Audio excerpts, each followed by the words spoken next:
আলামিন এই আয়াতের ভিতরে মুহাব্বতের কিছু ক্লাস দিয়েছেন, মুহাব্বতের কিছু শ্রেণী তুলে ধরে বলছেন এই সমস্ত মুহাব্বতের চাইতে তোমরা তিনটা মুহাব্বতকে বেশি প্রাধান্য দিবা। আল্লাহ রাব্বুল আলামিন সুন্দর করে বলছেন, যারা পারেন ঠোঁট মিলিয়ে পড়ুন, সওয়াব পেয়ে যাবেন। সবাই বলুন, কুল ইন কানা আবাউকুম ওয়া আবনাউকুম ওয়া ইখওয়ানুকুম ওয়া আজওয়াজুকুম ওয়া আশীরাতুকুম ওয়া আমওয়ালুন ইqtaraftumuha ওয়া তিজারাতুন তাখশাউনা কাসাদাহা ওয়া মাসাকিন ترضونها أحب إليكم من الله ورسوله وجهاد في سبيله فتربصوا حتى يأتي الله بأمره والله لا يهدي القوم الفاسقين. جرب الله. কোরআন যার উপরে নাজিল হলো সেই রাসূলকে লক্ষ্য করে আমরের সিগা প্রয়োগ করে বলা হচ্ছে, কুল, হে রাসূল আপনি বলে দেন, জানিয়ে দেন, যদি তোমাদের কাছে ইনকানা, যদি তোমাদের কাছে তোমাদের পিতা, তোমাদের ছেলে, তোমাদের ভাই, তোমাদের স্ত্রী, তোমাদের আত্মীয়, তোমাদের মালামাল, তোমাদের ব্যবসা, তোমাদের পছন্দের ঘর বাড়ি, যদি এই জাতটা জিনিস এটা যদি তোমাদের কাছে যদি আল্লাহর চেয়ে, নবীর চেয়ে, জিহাদের চেয়ে বেশি প্রিয় হয়ে যায়, ফাতারাব্বাসু হাত্তা ইয়াতিয়াল্লাহু বিআমরিহি, অপেক্ষা করো, আল্লাহর ফয়সালা কিন্তু চলে আসবে। আল্লাহ তাআলা এখানে বান্দাকে একটা হুমকি দিয়েছেন, বান্দাকে সতর্ক করেছেন, ও বান্দা আমার ফয়সালা কিন্তু চলে আসবে। তাহলে এখান থেকে আহাব্বা, এই যে মুহাব্বতের কথা বলা হচ্ছে, মুহাব্বত অবশ্যই বাবার প্রতি থাকবে, মার প্রতি থাকবে, ভাইয়ের প্রতি থাকবে, স্ত্রীর প্রতি থাকবে, সন্তানের প্রতি থাকবে, ব্যবসার প্রতি থাকবে, মালামালের প্রতি থাকবে। কারণ ব্যবসা করা সুন্নাহ, স্ত্রীর মুখে খাবার তুলে দেওয়া সুন্নাহ, এগুলো সাদগা, সন্তানের লালন পালন করা ফরজ কাজ, অবশ্যই এগুলো কাজ করতে হবে। কিন্তু সকল ভালোবাসার চাইতে বেশি ভালোবাসা স্থান দিতে হবে এক নাম্বার কাকে? আসতে বলবেন না, কাকে? আল্লাহকে। আল্লাহকে বেশি মহব্বত করতে হবে। কারণ পৃথিবীর এই যে কথাগুলো বললাম, যাদের নামগুলো নিলাম, এই ক্ষণিক দুনিয়ায় আমার আপনার কিছুদিনের জন্য আপন হতে পারে, কিন্তু এরা তো চিরস্থায়ী কোনো আমার সম্পর্ক আমার সঙ্গে রাখতে পারবে না। আজকেই মরে যাব, সব আমার পর হয়ে যাবে। এই মুহূর্তে আমরা এই মঞ্চে কতজন বসে আছি, এর মধ্যে কি একজনের মৃত্যু হতে পারে না? আল্লাহ যদি চান হতে পারে না? হঠাৎ করে একজনের মরণ হয়ে গেল, মৃত্যুর সঙ্গে সঙ্গে এই যে হাজার হাজার মানুষ সামনে বসা, কেউ কিছু করতে পারবেন না। যত বড় পাওয়ার থাকুক না কেন, যত হাই হাদর শক্তি থাকুক না কেন, মৃত্যু থেকে আপনি বাঁচাতে পারবেন না। সঙ্গে সঙ্গে লাশটা মঞ্চ থেকে নামায় নিয়া উপজেলা স্বাস্থ্য কমপ্লেক্সকে ফোন দিয়ে বলবে, তাড়াতাড়ি অ্যাম্বুলেন্সটা নিয়ে আসো। অ্যাম্বুলেন্সে উঠায় দিয়া ড্রাইভারকে চোখের পানি ফেলতে ফেলতে বলবে, ড্রাইভার লাশটা বাড়িতে পৌঁছায় দাও। লাশটা নিয়ে যাবে, কিন্তু ওই বাড়িতে ওই বাড়িওয়ালার কোনো মানুষ আমাকে ঘরের মধ্যে ঢুকাবে না। ঢুকাবে না। ওই যে ইনকানা আবাউকুম, বাপও ঢুকাবে না, আবনাউকুম ছেলেও ঢুকাবে না, ওয়া ইখওয়ানুকুম ভাইরাও ঢুকাবে না, ওয়া আজওয়াজুকুম তোমার স্ত্রীও তোমার কাছে আসবে না, তোমার আত্মীয় স্বজন কেউ ঢুকাবে না। সব লাশটা নিয়ে করবে কি বারান্দাও স্থান নাই, লাশটা নিয়ে আস্তে করে একটা কোনায় কাপড় দিয়ে আড়াল করে পর্দা করে চকিতে নিথর দেহ ফিরে রাখবে। গোসলের সময়টা করবে, গোসলটা হয়ে যাবে, সেলাইওয়ালা কাপড়গুলো কেচে দিয়ে কেটে কেটে সব খুলে ফেলবে। সবচাইতে কম দামি কাপড় কিনে নিয়ে আসবে, সেলাই চলবে না, মাঝখান দিয়ে একটা টান মেরে ছিঁড়ে ফেলবে, দু পাটটা করে আমার গায়ে লাগায় দেবে, মাথায় বাঁধন পায়ে বাঁধন দিয়ে দেবে। সামনে জানাজা হাজির হয়ে যাবে, সমস্ত লোকজন জানাজা সম্পন্ন হয়ে যাবে। আমাকে টেনে হেঁচড়ে ওই বাবা, ওই ভাই, ওই স্ত্রী, ওই পরিবার পরিজন, আত্মীয় স্বজন সবগুলো আমাকে টেনে হেঁচড়ে নিয়ে চলে যাবে। একটু বেশি দেরি হলেই ওই সন্তানটাই বলে ফেলবে, দেরি করো না, লাশটা পচে যাবে, ফুলে যাবে। আমি আমার এই দেহের কোনো মূল্য আমার আত্মীয় স্বজন দেবে না, সবাই আমাকে বোঝা বানিয়ে ফেলবে, বোঝা মনে করবে, টেনে হেঁচড়ে কবরে রেখে আসবে। বাঁশ চাপা দেবে, মাটি চাপা দেবে, ওই যে বিদায় দিয়ে আসবে। দিন শেষে আমার কোনো বন্ধু নাই, দিন শেষে আমার একমাত্র কেবলমাত্র শুধুমাত্র আমার অন্তরঙ্গ বন্ধু কে? জোরে বলেন কে? সব ফাঁকি এগুলো, সব ফাঁকি। আল্লাহ তাআলা আরেকটা আয়াতে বলছেন আলে ইমরানের ভিতরে, যুয়িনা লিন-নাসি হুব্বুশ শাহাওয়াতি মিনান নিসাই ওয়াল বানিনা ওয়াল কানাতিরিল মুকানতারাতি মিনাদ যাহাবি ওয়াল ফিদ্দাতি ওয়াল খাইলিল মুসাওয়ামা ওয়াল আন'আমি ওয়াল হারথ যালিকা মাতাউল হায়াতুদ দুনিয়া ওয়াল্লাহু ইনদাহু হুসনুল মাআব। জোরে বলুন আল্লাহ। মানুষের জন্য সুসজ্জিত করা হয়েছে, মোহনীয় করা হয়েছে, মোহগ্রস্ত করা হয়েছে মানুষের জন্য ৬টা জিনিসকে। এর মধ্যে ১ নম্বর এখানে বলা হয়েছে যুয়িনা লিন-নাসি হুব্বুশ শাহাওয়াতি মিনান নিসা, নারীকে, ওয়াল বানিন, সন্তানকে, ওয়াল কানাতিরিল মুকানতারা, পঞ্জীবিত স্বর্ণরূপী, ওয়াল খাইলিল মুসাওয়ামা, চিহ্নিত অশ্ব অর্থাৎ দামি দামি গাড়ি যানবাহনকে, এরপরে চাষাবাদকে, এরপরে চতুষ্পদ জন্তুগুলোকে, এরপরে শস্যাদির ফসলাদি এগুলোকে আকর্ষণীয় করে দেওয়া হয়েছে। আল্লাহ বলছেন, শোনো, এই যে তোমরা এই সমস্ত জিনিসের প্রতি যা আসক্তি হয়ে পড়ো, তোমরা যে ঝুঁকে পড়ো, তোমরা জেনে রেখে দিও, আমার কাছে ফিরে আসাটাই হলো উত্তম প্রত্যাবর্তন স্থল। কারণ আমি তোমার জন্য যে জান্নাতটা রেখে দিয়েছি, সেই জান্নাতটা সর্বনিম্ন জান্নাতটা হবে 10টা পৃথিবীর মতো একটা জান্নাত। মনে হয় জান্নাতটা ছোট হয়ে গেছে, একটু জোরে বলেন সুবহানাল্লাহ। সবাই কি জান্নাত পেতে রাজি আছেন? সবাই কি জান্নাত পেতে রাজি আছেন? আমার ভাইয়েরা, কিন্তু জান্নাত যে আমরা নেব, জান্নাত যে আমরা নেব, জান্নাত নিতে হলে যোগ্যতার দরকার আছে না নাই? অযোগ্য লোক কি জান্নাতে যাবে নাকি? আসতে কয় না। অযোগ্য কেউ যাবে জান্নাতে? আমরা তো অযোগ্য লোককে আমরা নিজেরা পছন্দ করি না, পছন্দ করি না। ভালো একটা জায়গায় অযোগ্য লোক বসলে পরে আমরা বলি, কি হলো রে, এই জায়গায় কি লোকের বসা ঠিক হয়েছে নাকি? ঠিক তেমনি জান্নাত তো সবচাইতে উত্তম একটা জায়গা, সেই জান্নাতের মধ্যে কোনো অযোগ্য লোক ঢুকবে না। তাহলে যোগ্যতার দরকার আছে না নাই? আসতে বলবেন না, আছে না নাই? 1 নাম্বার যোগ্যতা হলো আমাকে হতে হবে অসৎ না সৎ? অসৎ না সৎ? সৎ হতে হলে, সৎ হওয়ার জন্য দুনিয়ার জ্ঞান আগে দরকার না, কোরআনের জ্ঞানটা আগে দরকার। কিসের জ্ঞান আগে দরকার? কোরআনের জ্ঞান আগে দরকার। সব জ্ঞান অর্জন করলাম, কোরআন জানলাম না, আমি মূর্খ। ঠিক কি না? কোরআন জেনেছি আমি, কোরআন বুঝেছি আমি, এরপরে যা আমি অর্জন করব সব আমার জন্য বিশাল জ্ঞান। আল্লাহু আকবার বল। কোরআন আছে, আমার মূল্য আছে, কোরআন নাই, আমার কোনো মূল্য নাই। আমার বন্ধুগণ, যারা হাফেজে কোরআন হয়, এদের চাইতে বড় শ্রেষ্ঠ সন্তান দুনিয়াতে আর হতে পারে না। আমার এটা গবেষণা। কারণ যে ব্যক্তি কোরআন শরীফ 30 বার মুখস্থ করতে পারে, পৃথিবীর এমন কোন জ্ঞান নাই যে হজম করতে পারবে না। সুবহানাল্লাহ বলো। 30 বার কোরআন যার মুখস্থ আছে, বিশাল বড় যোগ্যতা।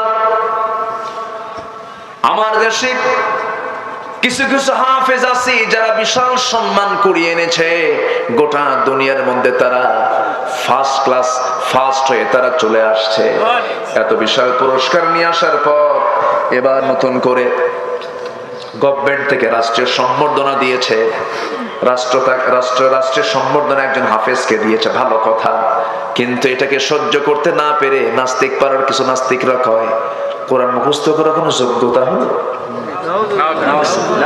কোরআন মুখস্থ করা নাকি কোনো যোগ্যতা না, তোর 14 গোষ্ঠী নিয়ে আয়। ঠিক কি না? কোরআন মুখস্থ করতে চাইলে মুখস্থ হবে না তো। আপনি মুখস্থ করবেন, আপনি আল্লাহর রহমত ছাড়া অসম্ভব। কোরআন এমন একটি কিতাবের নাম, রহমত লাগবে। আল্লাহ সবার সিনায় কোরআন তুলে দেন না, এত সস্তা নয়। আমার নবী কোরআন তেলাওয়াত করছেন নামাজের ভিতরে, আয়াত বাদ পড়ে গেছে। নামাজ শেষে উবাই ইবনে কাব রাদিয়াল্লাহু তাআলা আনহু বলছেন, ইয়া রাসূলুল্লাহ, নামাজের মধ্যে কয়েকটা আয়াত বাদ পড়লো, এই আয়াতগুলো কি মানসুখ? এই আয়াতগুলো কি বাদ বা রহিত হয়ে গেছে? আমার নবীজি বলছেন, সাহাবী, না, আয়াত মানসুখ হয়নি, আমি ভুলে গিয়েছি। নবীজি ভুলে যান কালাম। আল্লাহ রাব্বুল আলামিন সঙ্গে সঙ্গে জানিয়ে দিচ্ছেন, সানুকারিউকা ফালা তানসা ইল্লা মা শাআল্লাহ। আল্লাহু আকবার বলেন। আমি আপনাকে পড়িয়ে দেব, আর ভুলবেন না। সুবহানাল্লাহ বলবেন না? কার রহমত দরকার? আমার নবীজির কাছে কোরআন নাযিল হয়, নবীজি বারবার মুখস্থ করার চেষ্টা করছেন। লা তুহাররিক বিহি লিসানাকা লিতাআজালা বিহি। হে রাসূল, আপনি এত তাড়াতাড়ি করেন কেন? আপনি আপনার জিহ্বা এত আড়াবেন না, এত তাড়াহুড়ো করবেন না। আমি আল্লাহ নিজেই আপনার সিনার মধ্যে এটা জমা করে দেব। সুবহানাল্লাহ। জোরে বলে সুবহানাল্লাহ। কোরআন মুখস্থ করতে চাইলে মুখস্থ করা যাবে না, আল্লাহর রহমত লাগবে।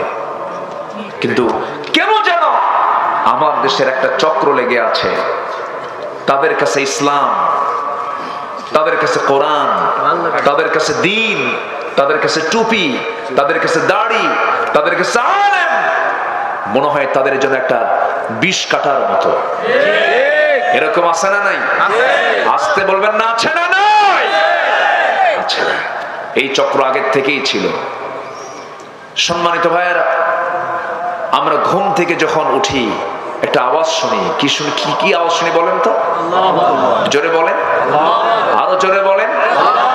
মার পেট থেকে যখন দুনিয়াতে এসেছিলাম, মুসলিম পরিবার যেহেতু, আমার কানে কি আওয়াজ দিয়ে আমাকে উদ্বোধন করা হয়েছে? আচ্ছা, এরপর আমি যখন নামাজে দাঁড়াই, শুরুটা যেন কি দিয়ে করি? রুকুতে যেতে কি যেন বলি? সেজদায় যেতে আল্লাহু আকবার। তাহলে আল্লাহু আকবার ছাড়া কোনো গতি আছে? আচ্ছা, যখন মরে যাব, সামনে লাশ, কি বলবে? আরো জোরে, আরো জোরে। নামাজে লাগলো, আজানে লাগলো, জন্মে লাগলো, মৃত্যুতে লাগলো, নামাজও হয় না এই আওয়াজ ছাড়া। সমাজে আল্লাহু আকবার বলতে সমস্যা কোথায়? যারা সমাজ আল্লাহু আকবার বলতে যারা আপত্তি তোলে, যারা নারে তাকবীরকে বিতর্কিত করতে চায়, তাদের ঈমান বিতর্কিত, তাদের জন্ম বিতর্কিত, তাদের জানাজা না দিয়া কুত্তা বিলাইয়ের মতো বিদায় করা দরকার। রাজি আছেন কারা কারা? হাত উঁচু করে দেখা।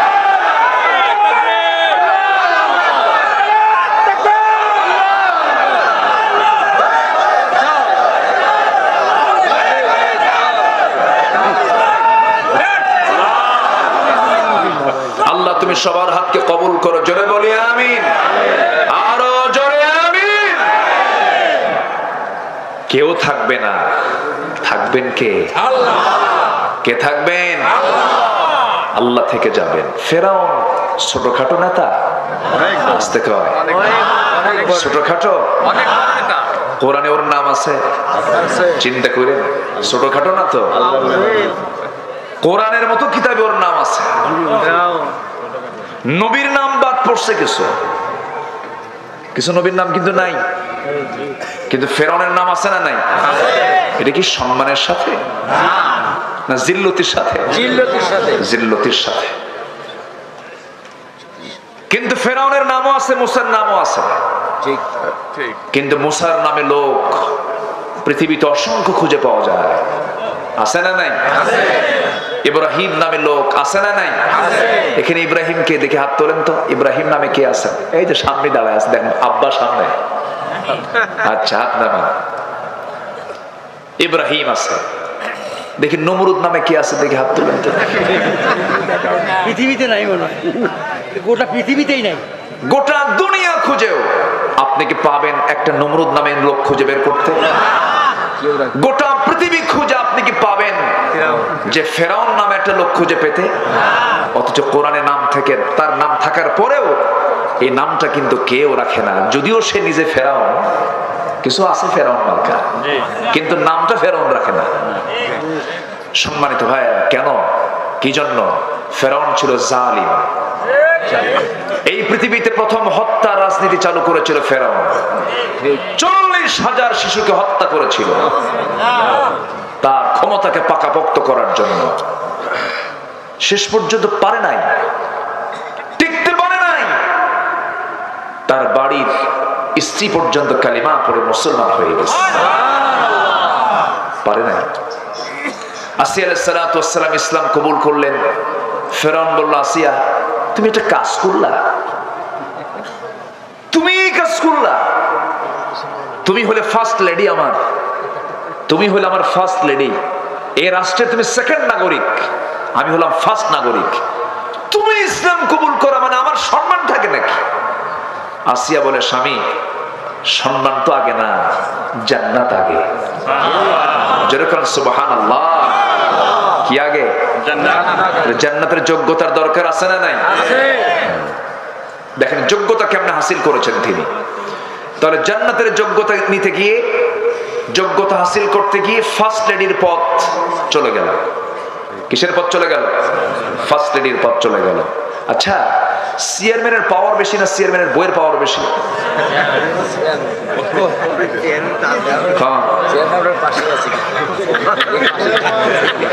ওই তো আলমগীর ভাইকে আমি চিনি না, একসঙ্গে খাইছি তো। নেতা যত বড়ই হোক না কেন, বইয়ের কাছে কাজ। হুজুর যত বড়ই হোক না কেন, বইয়ের কাছে হুজুরগিরি দেখালে একদম সোজা বলবে, তুমি কত নাম্বার হুজুর আমার জানা আছে, বসো। কথা বুঝুন না? ফেরাউন তো বিশাল বড়, কিন্তু আসিয়া ইসলাম কবুল করে ফেলছে। ফেরাউন বলছে, আসিয়া তুমি একটা কাজ করলে, এটা আমার তো মান সম্মান সব শেষ হয়ে গেল।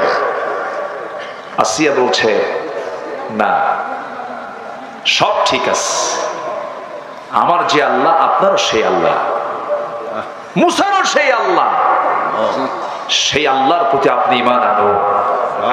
যেরকম সুবহানাল্লাহ।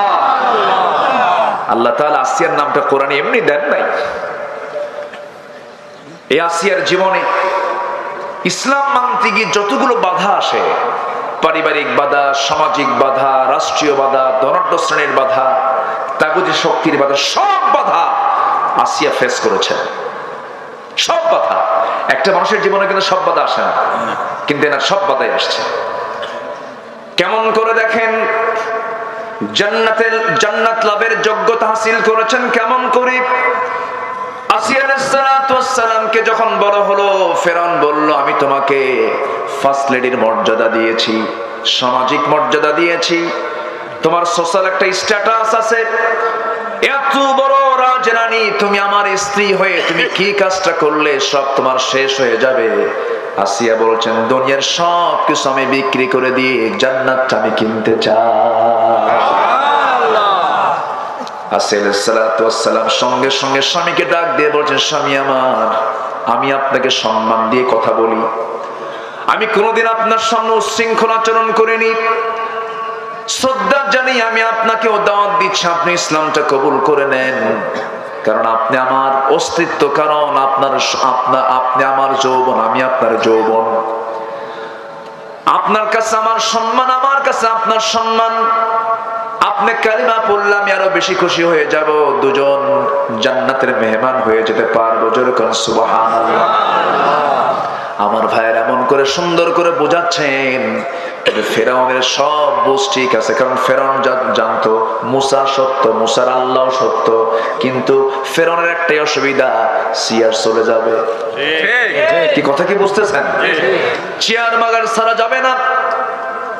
বলতেছে আসিয়া শোনো, সব আমি জানি, আমার বুঝতে কোনো কষ্ট নাই, সব আমি বুঝতে পেরেছি আসিয়া, সব ঠিক আছে, কিন্তু আমার জনপদে আল্লাহর কোন আইন চলবে না,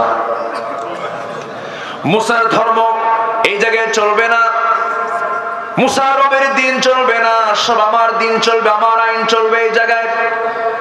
আসিয়া বলছে স্বামী আমার, এই দুনিয়া সৃষ্টি করেছেন যিনি, আইন তিনি, তার আইনটাই সমাজে চলতে হবে, এটাই তো প্রকৃতি, এটাই তো আল্লাহর বিধান। সঙ্গে সঙ্গে ফেরাউন যখন এই কথা বলে ফেলেছে, সঙ্গে আসিয়া যখন এই কথা বলে ফেলেছেন, ফেরাউন বলছে আসিয়া শোনো, তুমি কি জানো আমার শেষ অবস্থান কি হতে পারে? আসিয়া বলছেন আমি জানি, আপনি আমাকে এমন কথা বলবেন, আমাকে মৃত্যুর ভয় দেখাবেন, মৃত্যুর ভয় আপনি আমাকে যখন দেখাবেন, আমি হাসতে হাসতে মৃত্যুর মুখে যাব, জান্নাতে চলে যাব। যেরকম সুবহানাল্লাহ। আমার ভাইয়েরা, এখন প্রশ্ন হলো, ফেরাউনের সঙ্গে আসিয়ার বিয়ে যে হলো, সেই সময়ের শরীয়তে এটা জায়েজ ছিল। আল্লাহর নবীর বউ পর্যন্ত কাফেরা ছিল। ইমরাত নূহ, ইমরাত লূত, লূত আলাইহিস সালাতু ওয়াস সালামের স্ত্রী কাফের ছিল, নূহ আলাইহিস সালাতু ওয়াস সালামের স্ত্রী কাফের ছিল। নূহ আলাইহিস সালাম যা কিছু বলতেন সব তার বউ কাফেরদের মাঝে প্রচার করে দিত। বউ পর্যন্ত কথা শুনে নাই, ছেলে পর্যন্ত কথা শুনে নাই। নূহ আলাইহিস সালাতু ওয়াস সালামের পারিবারিক ভাবে তিনি চরম টেনশন সারা জীবন ক্রিয়েট করেছেন, বউটা পর্যন্ত কথা শুনে নাই, সন্তানটা পর্যন্ত কথা শুনে নাই। কিন্তু সেই সময়ের শরীয়তে এটা জায়েজ ছিল, কিন্তু এখন শরীয়তে জায়েজ আসলে জায়েজ নাই। আসিয়া আলাইহিস সালাতু ওয়াস সালাম শেষ পর্যন্ত বলেন আমার স্বামী আপনি কি করবেন জানি না। ফেরাউন বিশাল টেনশনে পড়ে গেল, পারিবারিক পরীক্ষার মধ্যে পড়ে গেল। হামানকে ডাকলো, হামানকে ডাক দিয়ে বলছে হামান কি করা যায় বলো তো। হামান বলছে বুকের শত্রু বড় শত্রু, ঘরের শত্রু বড় শত্রু, একে প্রথমেই না শেষ করতে পারলে চরম বিপদ আপনার সামনে অপেক্ষা করছে। কারণ সংবাদ চলে গেছে, 3 দিন 4 দিন খায় না, 7 দিন পরে খাওয়া শুরু করবে। 3 দিনে হাসে না, 1 মাস পরে হাসাহাসি শুরু করে দেয়।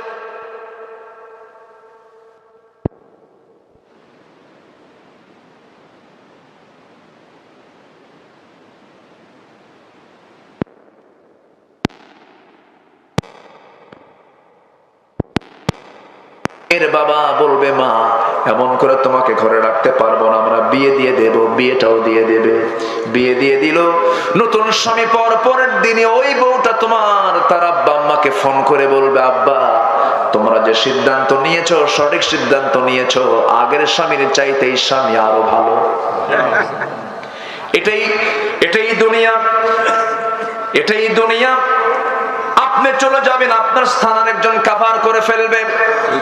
আপনি রেখে যাবেন সম্পদ, আপনার ছেলে মেয়েরা সম্পদ নিয়ে কাড়াকাড়ি করে মারামারি করে জেলখানায় ঢুকবে, ঠিক কিনা? এই তো দুনিয়া। এই জন্য ভালোবাসতে নিয়ে ভুল করা যাবে না, ভালোবাসা দিবসে কোথাও যাওয়া যাবে না। ভালোবাসবো আমরা কাকে? আসতে হবে না, কাকে আমরা মহব্বত করব? আল্লাহকে মহব্বত করব। 14ই ফেব্রুয়ারি আসতেছে। 14ই ফেব্রুয়ারির দিন কি করবে জানেন? যশোরের গদখালি থেকে ফুল কিনবে, সেই ফুল ঢাকায় যাবে। এক একটা ফুল শাহবাগের মোড়ে বিক্রি হবে। গোলাপ ফুল 500 টাকা, 700 টাকা, 1000 টাকা। এই গোলাপ ফুল কি স্বামী তার বউকে দেবে, বউ তার স্বামীকে দেবে নাকি? কে কাকে দেবে? কম একটু ব্যাখ্যা করেন, একটু তাফসীর করেন একটু। কে কাকে দেবে? কিসের প্রেমিক প্রেমিকা? প্রেমিক প্রেমিকা তো স্বামী স্ত্রী, ঠিক কিনা বলেন? মগা মগিকে দেবে কি, ঠিক কিনা? বদমাইশি করবে। এগুলোকে প্রমোট করা হয়, এগুলো নাকি প্রগতি। এগুলো কি? এগুলো নাকি প্রগতি। এগুলো প্রগতি না দুর্গতি? কোন কোন মাসের মাথায় পায়খানা থাকে? কন্ত বল চিংড়ি। তো চিংড়ি আগে বেশি যায় না পিছে বেশি আসে? মাথায় কি আছে? বল আছে। কথাটা বুঝে, মাথায় মন থাকার কারণে সামনে যাওয়ার চাইতে পিছনে বেশি যায়। এই সমস্ত ভালোবাসা নামের বেহায়াপনা দিবসকে আমরা মানি না, ঠিক কি না? এগুলো প্রগতি নয়, এগুলো দুর্গতি। এগুলোর সাথে ইসলামের, দ্বীনের, কোরআনের কোন সম্পর্ক না। এটা বেহায়া দিবস, এটা বদমাইশি দিবস। মুসলমানদের ভালোবাসা একদিন না, মুসলমানদের ভালোবাসা প্রতিদিন, প্রতিক্ষণ, প্রত্যেক মিনিট, প্রত্যেক সেকেন্ড। জোরে বলে সুবহানাল্লাহ। আমার ভাইয়েরা, আসিয়া আলাইহিস সালাতু ওয়াস সালাম দুনিয়া থেকে বিদায় নেবেন। জল্লাদ তার সামনে রেডি হয়ে গেছে, দুই টুকরা করে তাকে শহীদ করে দিয়ে দিল। রক্তের ফোঁটাগুলো গড়ে গড়ে পড়ে। আসিয়ার মুখ থেকে কোনো শব্দ বের হয় নাই, বের হয়েছে লা ইলাহা ইল্লাল্লাহ। আরো জোরে লা ইলাহা ইল্লাল্লাহ। আরো জোরে লা ইলাহা ইল্লাল্লাহ। লা ইলাহা ইল্লাল্লাহ মুহাম্মাদুর রাসূলুল্লাহ সাল্লাল্লাহু আলাইহি ওয়াসাল্লাম। ভালোবাসা হলো স্বামী স্ত্রীর মধ্যে, এটার নাম কি? ভালোবাসা। স্বামী স্ত্রীর মধ্যে ভালোবাসা, এটাকে বলে বৈধ। এটা কি? বৈধ। স্ত্রী স্বামীর দিকে তাকিয়ে থাকবে, ফেরেশতারা সওয়াব লিখবে। স্বামী স্ত্রীর দিকে এক অপলক নেত্রে তাকিয়ে থাকবে, ফেরেশতারা সওয়াব লিখতে থাকবে। কোন স্ত্রী যদি স্বামীকে সন্তুষ্ট করার জন্য একটা মুস্কি হাসি দিয়ে দেয়, নফল নামাজের সওয়াবটা আমলনামায় হয়ে যায়। স্বামীর সামনে মুস্কি হাসি দেয় না, মুস্কি হাসি মানে মার্কেটে যায়, আছে না নাই? স্বামীর সামনে মুখ গমটা করে থাকে, হাসেও না কান্দেও না, বলে মার্কেটে নতুন শাড়ি আসছে, আমারে তুমি মহব্বত করো না, একটা শাড়ি আনবো, টাকা দাও। কামি কিনে আনবো, তুমি কি মার্কেট বোঝো নাকি? কসু বোঝো, কসু। এরকম মহিলা আছে না নেই বলেন? হ্যাঁ, স্বামী ছাড়াই চলে যায়, স্বামীর সঙ্গেও যেতে চায় না। স্বামীর সঙ্গে গেলে পরে স্ট্যাটাস নষ্ট। আমি যে বিবাহিতা, মানুষ টের পেয়ে যাবে। আছে এরকম? আছে, আছে না নাই? যে মহিলা তার স্বামীর পরিচয় দিতে লজ্জা পায়, বদমাইশ। আবার কিছু পুরুষও আছে বদমাইশ, আছে না নাই? বিয়ে করছে 10 বছর আগে, বিয়ে করছে না তো, আছে না নাই? বিয়ে তোমার যোগ্যতা, বিয়ে তোমার পূর্ণতা, বিয়ে তোমার বিশাল বড় অর্জন। বিয়ের মধ্য দিয়ে আদম সন্তান আসবে পৃথিবীতে, সে জিকির করবে, তার জিকিরের সব তুমি বাপ হয়ে পাবে। জোরে কোন সুবহানাল্লাহ। এই জন্য তোমার মধ্যে বরকত আছে, রহমত আছে, নিয়ামত কে রেখে দিয়েছেন? অবৈধ পথে জেনার কাজ করা যাবে? জেনার কাজ করা যাবে? যাবে না। আমার নবীজি মোহাব্বত শিখিয়ে দিয়েছেন। মোহাব্বত কাকে বলে? আম্মা জান আয়েশা সিদ্দিকা রাদিয়াল্লাহু তাআলা বলেন, মোহাব্বত রাসূল আমাকে বুঝিয়ে দিয়েছেন। আহারে, আমি নবীর চাইতে এত ছোট ছিলাম, কিন্তু নবী আমার সঙ্গে কি সুন্দর ব্যবহার করেছেন। আমি নবীকে এক গ্লাস দুধ প্রত্যেক রাত্রিতে নবীর সামনে যখন হাজির করতাম, আম্মা জান আয়েশা রাসূলের স্ত্রী সেই সময় হন যখন তিনি মদিনার রাষ্ট্রপতি ছিলেন। জোরে কোন সুবহানাল্লাহ। আম্মা জান খাদিজা রাদিয়াল্লাহু তাআলার ইন্তেকালের পরে রাসূল আয়েশা সিদ্দিকাকে বিয়ে করেছেন কার নির্দেশে? আল্লাহর নির্দেশে। কিন্তু আম্মা জান আয়েশা ছিলেন সুষমার স্ত্রী। আম্মা জান আয়েশা সিদ্দিকা রাদিয়াল্লাহু তাআলা আমার নবীকে মাঝে মাঝে উটের দুধ নিয়ে সামনে হাজির হয়ে যেতেন, বলতেন, ইয়া রাসূলুল্লাহ, দুধটা পান করুন। নবীর কাছে দুধ খুব প্রিয় ছিল, নবীর কাছে ছাগলের গোশত খুব প্রিয় ছিল। ছাগলের গোশত রুটি দেখে রাসূল খুব পছন্দ করতেন।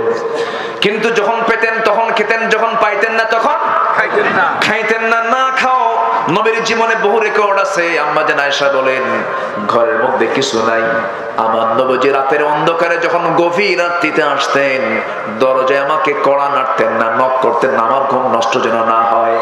নিজের ঘর নিজে আস্তে আস্তে করে ধীরে ধীরে দরজাটা খুলে কোনো আওয়াজ না করে, কোনো খাবার যখন পেতেন না, শুধু সিম্পল পানি পান করে আমার নবীজি রাতের বেলা না খেয়ে ঘুমিয়ে পড়তেন।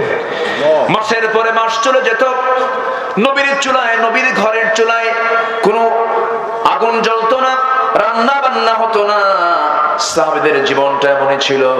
ওমরে ফারুক রাদিয়াল্লাহু আনহুর কাছে একদিন এক মহিলা আসলো, অভাব নিয়া, চরম সংকট নিয়া, বাড়িতে তেমন কিছু নাই।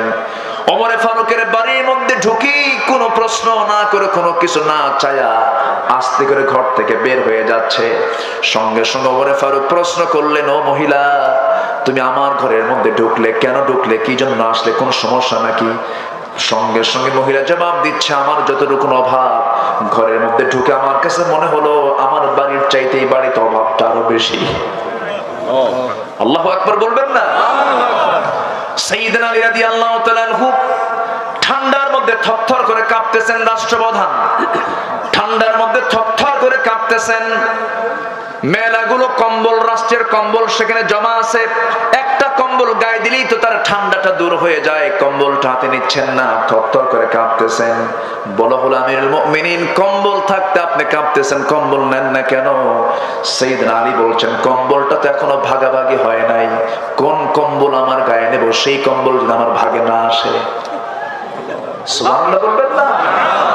ওমরে ফারুকের মতো মানুষ এক বোতল মধু তিনি পেয়েছেন, সেই এক বোতল মধু, সেই মধুগুলো নিয়ে তিনি তার প্রতিবেশীর মাঝে সমান করে ভাগ করে, তিনি তার অংশ, এক সমান অংশ তিনিও নিবেন, প্রতিবেশীর মাঝে ভাগ করে দিবেন। বউয়ের কাছে সে বলছেন, বউ আমার, এই যে মধু, এই মধুটা সুন্দর করে ভাগ করো, যে কজন প্রতিবেশী আছে সমান করে ভাগ করে সবাইকে দিয়ে দাও। মধুর বোতল বউয়ের হাতে দিয়ে স্ত্রী হাতে দেওয়ার কিছুক্ষণ পর বলছেন, স্ত্রী, তোমাকে আমি ভাগ করতে দেব না, দাও মধুর বোতল। মধুর বোতলটা নিয়ে তিনি বউকে দিয়ে না ভাগ করায়া পাশের বাড়িতে চলে গেলেন। গিয়ে বলেন, ও এই বাড়িওয়ালা, তোমরা এই মধু, এই বোতলের যে মধুগুলো আছে সমান ভাগে ভাগ করো, আমাকে এক ভাগ তোমরা আমার বাসায় দিয়ে আসবা। ওমরে ফারুক রাদিয়াল্লাহু আনহু বউয়ের হাত থেকে বোতল নেওয়ার সঙ্গে সঙ্গে, মধু নেওয়ার সঙ্গে সঙ্গে বউটার মন খারাপ হয়ে গেছে। আহারে, আমাকে ওমরে ফারুক বিশ্বাস করলেন না, এটা কেমন কথা? মনটা খারাপ হয়ে গেছে। কি একটু মন খারাপ হয় না? এরকম হয় না? ভুল বোঝাবুঝি হয় না? ভুল বোঝাবুঝি হয়ে গেছে। ওমরে ফারুক রাদিয়াল্লাহু তাআলা তার ভুলটা ভাঙানোর জন্য কিছুক্ষণ পর মধুর যে অংশটুকু তিনি পেয়েছেন, সেই মধুটুকুলো নিয়ে এবার বউয়ের সামনে গিয়ে বলছেন, এই যে মধু, তোমার ভাগে যেটা পড়েছে এটা তুমি নাও। কিন্তু মনটা তার বেজার। তিনি বলছেন, স্বামী আমার, আমাকে ভাগ করলে কি হতো, আমি ভাগ করে দিতাম, আমি কি বেশি মধু নেব নাকি? ওমরে ফারুক বলছেন, স্ত্রী, আল্লাহর কসম করে বলি, আমি তোমাকে ভালোবাসি, আমি তোমাকে মহব্বত করি, আমি তোমাকে ট্রাস্ট করি, কিন্তু আমি তোমাকে ভাগ করতে দিলাম না। এই জন্যই আমার হঠাৎ করে মনে হলো মধু তো তরল জিনিস, মধু ভাগ করতে গিয়া বসে যদি মজা না পাওয়া যায়, সেজদা দিয়ে যদি তৃপ্তি না পাওয়া যায়, কোরআন তেলাওয়াত করে যদি হৃদয় প্রশান্ত না হয়, তাহলে ভাবতে হবে শয়তান ভালো কাজ শুরু করছে নিজের ভিতরে। কথা কি বুঝতেছেন আপনারা? তিনটার দিকে ওয়ার্ল্ড কাপ, বিশ্বকাপ খেলা, রাত 3টায় উজু করে বসে খেলা, কি ঠিক আছে না? আমার দোয়া চাই, হুজুর একটু দোয়া করেন আমার দলটা যেন যেতে, দোয়া চাওয়ার সাইজ দেখেন। সম্মানিত ভাইয়েরা, সম্মানিত বন্ধুগণ, মজা পেতে হবে মাহফিলে, তৃপ্তি পেতে হবে, তাহলে ভাবতে হবে যে না, আমার দিলটা প্রশান্ত আছে। বলি আলহামদুলিল্লাহ। আম্মা জান আয়েশার কথা বলছিলেন, আমার রাসূলকে গ্লাস ভর্তি দুধ দেওয়া হলো। রাসূল বলেন, আয়েশা তুমি আগে খাও। আম্মা জান আয়েশা বলেন, আমি বারবার জোড়াজুড়ি করেও পারলাম না, রাসূল আমাকে দিস ছাড়লেন। আমি গ্লাসটা হাতের মধ্যে নিয়ে আমি দুধ পান করা শুরু করেছি। আমার নবজি তার বরকতি ঘাড়টা একটু নিচু করলেন, মাথাটা একটু হেলালেন, হেলায়া আমি যে গ্লাসের যে দিক থেকে আমার ঠোঁটটা লাগায় আমি দুধ পান করছি, সেই ঠোঁট লাগানোর জায়গাটা রাসূল মার্কিং করলেন। আমি যখন খেলাম কিছু অংশ দুধ রেখে দিলাম, বলছে হুজুর আপনি এইটুকু দুধ খান। রাসূল বলছেন দাও। গ্লাসটা হাতের মধ্যে নিয়ে যেই দিকে আমি আয়েশা ঠোঁটটা লাগিয়েছি আমার নবীজি সেই দিকে ঠোঁটটা লাগায়া মুস্কি হাসি মেরে সুন্দর করে বাকি দুধগুলো তিনি পান করে নিলেন। এটার নাম হলো ভালোবাসা। এটার নাম কি? ভালোবাসা।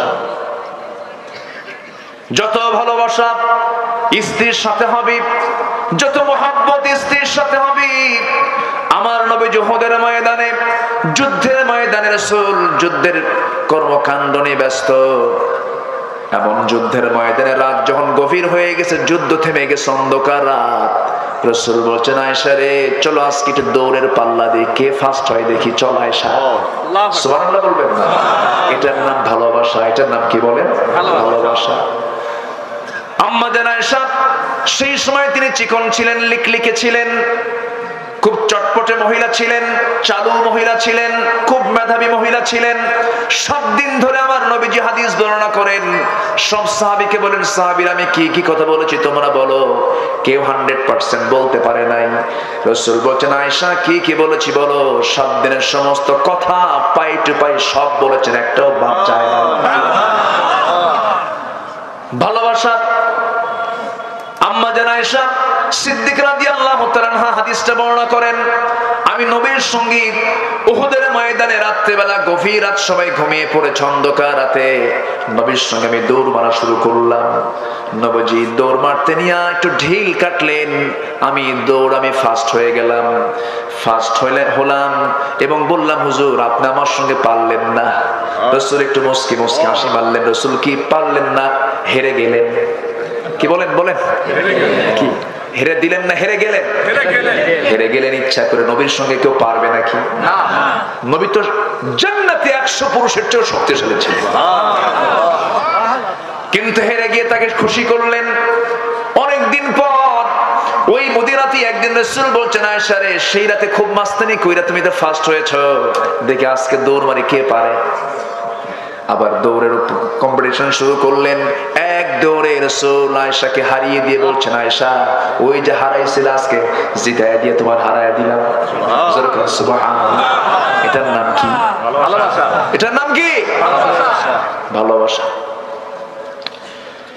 এগুলোর মধ্যেই রহমত আছে, এগুলোর মধ্যেই আছে আল্লাহর অবশ্যই ভালোবাসা আছে, আল্লাহর মহব্বত আছে, আল্লাহর দয়া আছে, আল্লাহর পক্ষ থেকে নিয়ামত আছে। স্বামী স্ত্রী মহব্বত হলো এই দুনিয়ার সবচেয়ে চূড়ান্ত পাওয়া। এই পাওয়াটা পেতে হলে উভয়কে ঈমানদার হতে হবে, পর্দাশীল হতে হবে, পর্দাশীলা হতে হবে। আম্মা জান আয়েশা বলেন আমি যখন উটের গোশতগুলো নিয়ে রাসূলের কাছে গিয়ে বলতাম হুজুর উটের গোশতগুলো আপনি খান, আমার নবীজি বলতেন আয়েশা রে তুমি আগে খাওয়া শুরু করে দাও। আমি আয়েশা গোশতগুলো না খেয়ে হাড়গুলো আমি চুষতাম, হাড়ের গোশতগুলো খেয়ে খেয়ে হাড়গুলো রেখে দিতাম। আমার নবীজি সেই হাড়টা নিয়েই আমি যেটা চুষে চুষে রেখে দিয়েছি আমার রাসূল সেটাই চুষে চুষে রাখতেন। জোরে কোন সুবহানাল্লাহ। আম্মা জান আয়েশা বলেন আমি রাসূলকে খুব ভালোবেসেছি, রাসূল আমাকে তার চাইতে বেশি ভালোবেসেছেন। আমার রাসূল আমাকে খুব ভালোবাসতেন, খুব স্নেহ করতেন, খুব আদর করতেন, খুব মোহাব্বত করতেন। রাসূল যখন মারা যাবেন আম্মা জান আয়েশা বলেন 9টা কারণে আল্লাহ তাআলা আমাকে শ্রেষ্ঠত্ব দান করেছেন। আমি আয়েশা এই পৃথিবীতে একমাত্র নারী। 9 বছর বয়স আমার বিয়ে হয়েছে, 13 বছর নববধূ হয়ে নবীর ঘরে পদার্পণ করেছি। আমি একমাত্র কুমারী স্ত্রী। আমি জিবরাইলকে নিজের চোখে দেখেছি। আমার শানে আল্লাহ তাআলা আয়াত নাযিল করেছেন। আমি নবীর বিছানায় একসঙ্গে ঘুমিয়েছি, সেই সময় নাযিল হয়েছে আমি থাকা অবস্থায়। এরপরে আল্লাহ তাআলা আমার ব্যাপারে বিয়ের সিদ্ধান্ত আল্লাহ তাআলা নিজেই জানিয়ে দিয়েছেন। আল্লাহ হচ্ছেন আমার বিয়ের ঘটক। জোরে করুন সুবহানাল্লাহ। আমি আয়েশা নিজেকে ধন্য মনে করি। রাসূল যখন দুনিয়া থেকে বিদায় নিয়ে নেবেন আমার ঘরটাকে রাসূল পছন্দ করলেন, আমার ঘরে তিনি আরাম ফরমালেন। আমি নবীজির মাথায় সুন্দর করে পানি ঢেলে দিলাম, প্রচন্ড মাথা ব্যথা, মাথাটা ম্যাসাজ করে দিলাম। আমার নবীজি আজান শুনতে পেলেন, আজান শোনার সঙ্গে সঙ্গে রাসূল বলছেন আয়েশা রে আজান তো হয়ে গেল, মসজিদে যাওয়া দরকার। অসুস্থ, কিন্তু চূড়ান্ত অসুস্থ। তিনি উঠে দাঁড়ানোর চেষ্টা করলেন কিন্তু মাথা ঘুরে পড়ে যেতে নিলেন। আম্মা জান আয়েশা বলেন রাসূলকে আমি ধরলাম, আবার শোয়া দিলাম। রাসূল বলছেন আয়েশা রে বুঝতে পেরেছি জামাতের নামাজ আর আমার হবে না মনে হয়। আমার বেলাল তো আজান দিয়ে দিয়েছি, নামাজের সময় তো হয়ে গেছে, আমার মুসাল্লায় কে দাঁড়াবে আয়েশা, সিদ্ধান্ত আমার চূড়ান্ত হয়ে গেছে। আমার মনে হয় মা তোলাতিস শামস ওয়ালা গরাবাত, এই দুনিয়াতে কোনো সূর্য উদয় হয় না, অস্ত যায় নাই, আমার পরে সবচেয়ে শ্রেষ্ঠ লোক হচ্ছে আমার আবু বকর। আমার আবু বকরকে বলো, তোমার আব্বাকে বলো আমার মুসাল্লায় দাঁড়ায় যেন আমার দায়িত্বটা পালন করে নেয়। রাসূল বুঝায় দিচ্ছেন নামাজের মধ্য দিয়ে, ও দুনিয়ার মানুষ জেনে না, নেতৃত্ব নামাজ থেকে আসবে। নামাজের যে নেতৃত্ব দেবে সে রাষ্ট্রেরও নেতৃত্ব দেবে। আমার নবীজির মুসাল্লায় সাইয়েদনা আবু বকর দাঁড়ায় গেলেন। নামাজ শুরু হয়ে গেছে, নতুন ইমাম, সাহাবে কেরাম কাঁদতে কাঁদতে বেকরার হয়ে যাচ্ছেন, অস্থির হয়ে যাচ্ছেন। নবীজির কানে সাহাবীদের কান্নার আওয়াজ যখন চলে এলো, রাসূল বলছেন আয়েশা রে, আমাকে জানালার কাছে নিয়ে যাও। জানালার কাছে নিয়ে যাওয়া হলো। জানালার কাছে গিয়ে দাঁড়ায় থাকলেন। দাঁড়ায় থেকে সাহাবে কেরামদের নামাজের দৃশ্যগুলো দেখতেছেন। চোখের কোনা বেয়ে টপ টপ করে পানি পড়ছে। নবীজির কান্না দেখে আম্মা জান আয়েশা কেঁদে কেঁদে বলছেন, হুজুর আপনি কান্দেন কেন? আপনার সাহাবীরা তো নামাজ পড়ে। রাসূল বলছেন আয়েশা রে, আল্লাহর কসম করে বলি আমার এই কান্না দুঃখের কান্না না, এটা আমার চরম আনন্দের কান্না। তুমি কি জানো আয়েশা, এই নামাজের জন্য আমাকে কত কষ্ট স্বীকার করতে হয়েছে। এই নামাজ কায়েমের সংগ্রাম করতে গিয়ে ওই তায়েফের মানুষ আমাকে পাগলা বানায়া মেরে মেরে রক্তাক্ত করে দিয়েছে। ওই মক্কার মানুষ আমাকে মেরে মেরে অজ্ঞান করে রেখে দিয়েছে। এই নামাজ কায়েমের সংগ্রাম করতে গিয়া আমি যখন মক্কায় নামাজ পড়তে গেছি, উতবা সাইবারা সেজদারত অবস্থায় রুকুরত অবস্থায় উঠে পচা নড়ি আমার পিঠে চাপায়া দিয়েছে। সেই নামাজ কায়েমের সংগ্রাম করতে গিয়ে উহুদের ময়দানে আমার দাঁত ভেঙে ফেলে দিয়েছে। খন্দকের পরীক্ষা খনন করতে গিয়ে কোদাল মারতে মারতে আমার কোমরটা কুঁচো হয়ে গেছে আয়েশা। সেই নামাজ আজকে রাষ্ট্রীয় পর্যায়ে কায়েম হয়ে গেছে। এই দৃশ্য আমার চোখ থেকে পানি বের করে দিয়েছে।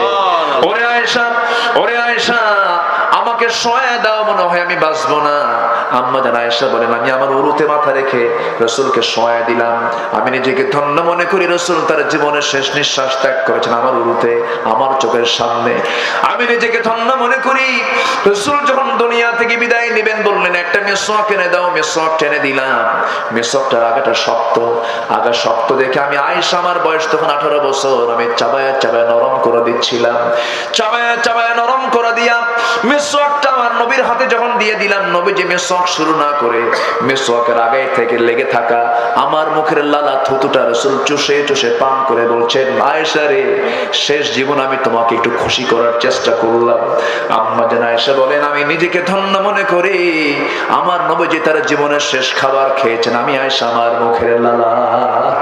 আমার নবীজি দুনিয়া থেকে বিদায় নিয়ে নেবেন। বিদায় লগন চলে এসেছে। রাসূল যে কোনো মুহূর্তে দুনিয়া থেকে বিদায় নিয়ে নেবেন। আম্মা জান আয়েশা বলেন, সর্বশেষ কথা আমার সঙ্গে হলো, আমার আগে ফাতিমার সঙ্গে কথা হলো। রাসূল যখন দুনিয়া থেকে বিদায় নেবেন, রাসূল আমাকে ডাক দিয়ে বলছেন, আয়েশা রে, মালাকুল মউত মনে হয় চলে আসতেছে, আমি মরে যাব দুনিয়া থেকে। আমি তোমাকে লাস্ট একটা মেসেজ দিয়ে যাচ্ছি। ওরে আয়েশা, আমার গোটা উম্মতের জন্য একটা মেসেজ, আমার উম্মতরা যেন কখনো 5 ওয়াক্ত সালাত না ছেড়ে দেয়। জোরে কোন সুবহানাল্লাহ, জোরে কোন সুবহানাল্লাহ। নামাজ পড়বো আমরা কয় ওয়াক্ত বলেন? 5 ওয়াক্ত নামাজ আমরা পড়বো। তাহলে মোহাব্বত হবে কার সাথে? আল্লাহর সাথে। আসতে বলবেন না, কার সাথে? আল্লাহর সাথে। নাম্বার 2 হলো এই 8টা ভালোবাসার চাইতে তিন ভালোবাসাকে প্রাধান্য দিতে হবে। 1 নাম্বার কার ভালোবাসা? আল্লাহ। কার মোহাব্বত? আল্লাহ। আল্লাহ রাব্বুল আলামিন সুন্দর করে বলছেন, আহাব্বা ইলাইকুম মিনাল্লাহি ওয়া রাসূলিহি ওয়া জিহাদিন ফি সাবিলিহি। নাম্বার 2 হলো রাসূলকে ভালোবাসতে হবে, আল্লাহকে ভালোবাসতে হবে, রাসূলকে ভালোবাসতে হবে। নাম্বার 3 হলো ওয়া জিহাদিন ফি সাবিলিহি, জিহাদকে, আল্লাহর পথে জিহাদকে ভালোবাসতে হবে। নামাজের গুরুত্ব আছে, রোজারও গুরুত্ব আছে, হজেরও গুরুত্ব আছে। দিন কায়েমের জন্য জিহাদের গুরুত্ব আছে না নাই? আসতে বলবেন না, আছে না নাই? মুনাফিকরা নামাজ পড়ে, মুনাফিকরা রোজা রাখতে পারে, কিন্তু মুনাফিকরা কিন্তু কখনো জিহাদে রাজি হতে পারে না। ঠিক কি না? এখনো জিহাদ আছে না নাই? আসতে বলবেন না, আছে না নাই? জঙ্গিবাদ নাই, সন্ত্রাস ইসলামে নাই, সন্ত্রাসের কোন স্থান নাই, জঙ্গিবাদের কোন স্থান নাই, কিন্তু ইসলামের জিহাদ আছে না নাই? আমার বন্ধুগণ, আমার ভাইরা, আজকের সমাজে মদের বোতল পাওয়া যায়, আস্তে কয় মদের বোতল পাওয়া যায়। মদের বোতল পেতে কি খুব কষ্ট হয়? নেশা জাতীয় দ্রব্য কি পেতে খুব কষ্ট হয়?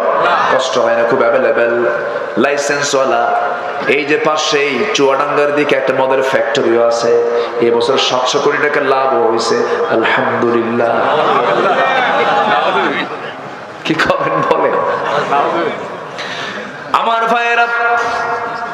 এই মদের বোতল, জেনার কারবার, সুদের কারবার, জুয়ার কারবার, এগুলো সমাজে মনে হয় নাই? আসতে বলবেন না, আছে না নাই? এগুলো শুধু কি দোয়া করে বন্ধ হবে নাকি? না, জিহাদ করতে হবে।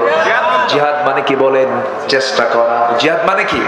চেষ্টা করা, মুজাহাদা করা, চেষ্টা করা। আমরা কই আয়াতগুলো ভুলে গেলাম নাকি? আল্লাহ রাব্বুল আলামিন সূরা আলে ইমরানের 104 নম্বর আয়াতে বলছেন, ওয়াল তাকুম মিনকুম উম্মাতুন ইয়াদউনা ইলাল খায়রি ওয়া ইয়া'মুরুনা বিল মা'রুফি ওয়া ইয়ানহাউনা আনিল মুনকার। জোরে বলি আল্লাহু আকবার। তোমাদের মধ্যে অবশ্যই এমন একটা টিম, এমন একটা সংগঠিত শক্তি থাকা দরকার যারা সৎ কাজের আদেশ দেবে, অসৎ কাজের বাধা প্রদান করবে। এমন একটা দলকে দেখতে চান? আজকে কে দেখতে চান? আমার আল্লাহ দেখতে চান। তোমাদের মধ্যে এমন একটা দল যেন থাকে যারা সৎ কাজের আদেশ দেবে, অসৎ কাজের বাধা দেবে। মদ থাকবে না, জেনা থাকবে না, সুদ থাকবে না, জুয়ার কারবার থাকবে না। এমন একটা টিম তোমাদের মধ্যে আমি আল্লাহ দেখতে চাই। বান্দা, যে ইমানদার অন্যায়ের প্রতিবাদ করতে পারে না, সে তার ইমান আনা ভালো করে হয় না এখনো। ইমানদারের গুণ হলো সে অন্যায়ের প্রতিবাদ করবে, অন্যায়ের বিরুদ্ধে সে সোচ্চার হয়ে দাঁড়াবে।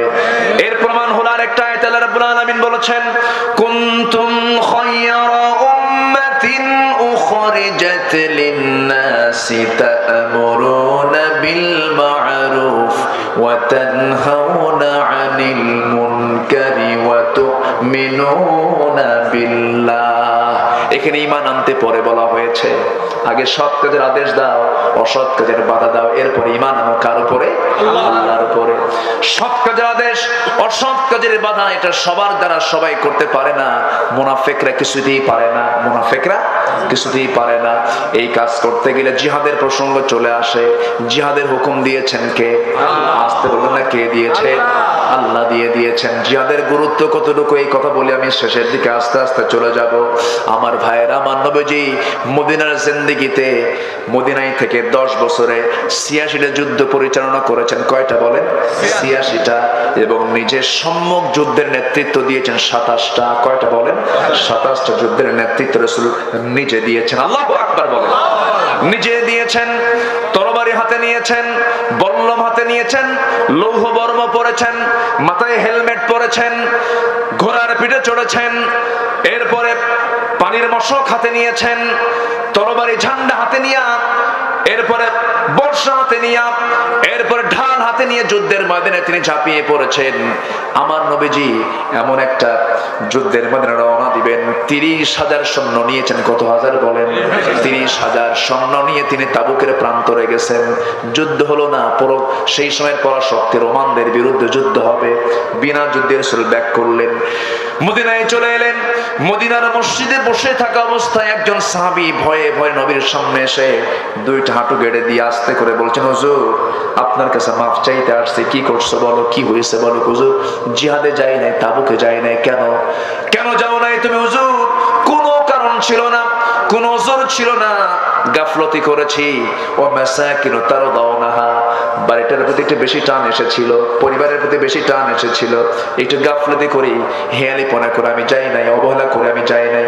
তোমরা কে কে যাও নাই বলো, তোমাদের টিম কারা কারা? সঙ্গে সঙ্গে বলছেন, হেলাল বিন উমাইয়া যায় নাই। আর কে যায় নাই? মুরারা বিন রাবিয়া যায় নাই। মোট কয়জন হলো? বলেন কয়জন হলো? এই 3 জন। এরপর রাসূল বলেন আর কে কে জানো? হুজুর জানা নাই। রাসূল বলেন কাব বিন মালিক, তুমি আমার সামনে যা বলেছ আর বলার দরকার নাই, তুমি এখন এখান থেকে যেতে পারো।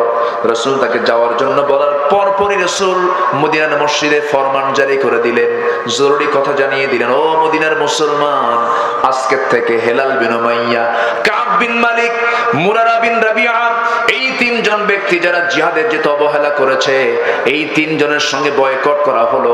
এই তিনজনের সঙ্গে মদিনার কোন মুসলমান লেনদেন, কথাবার্তা, আচার ব্যবহার কিছুই করতে পারবে না। কি কথা কি বোঝা গেল? তাহলে জিহাদের কি গুরুত্ব আছে?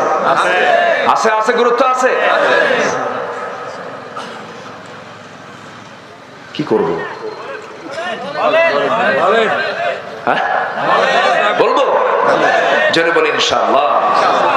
এত সুন্দর মানুষ ফজর পড়ে যাবেন? তাই আপনারা কি ফজর পড়ে যাবেন?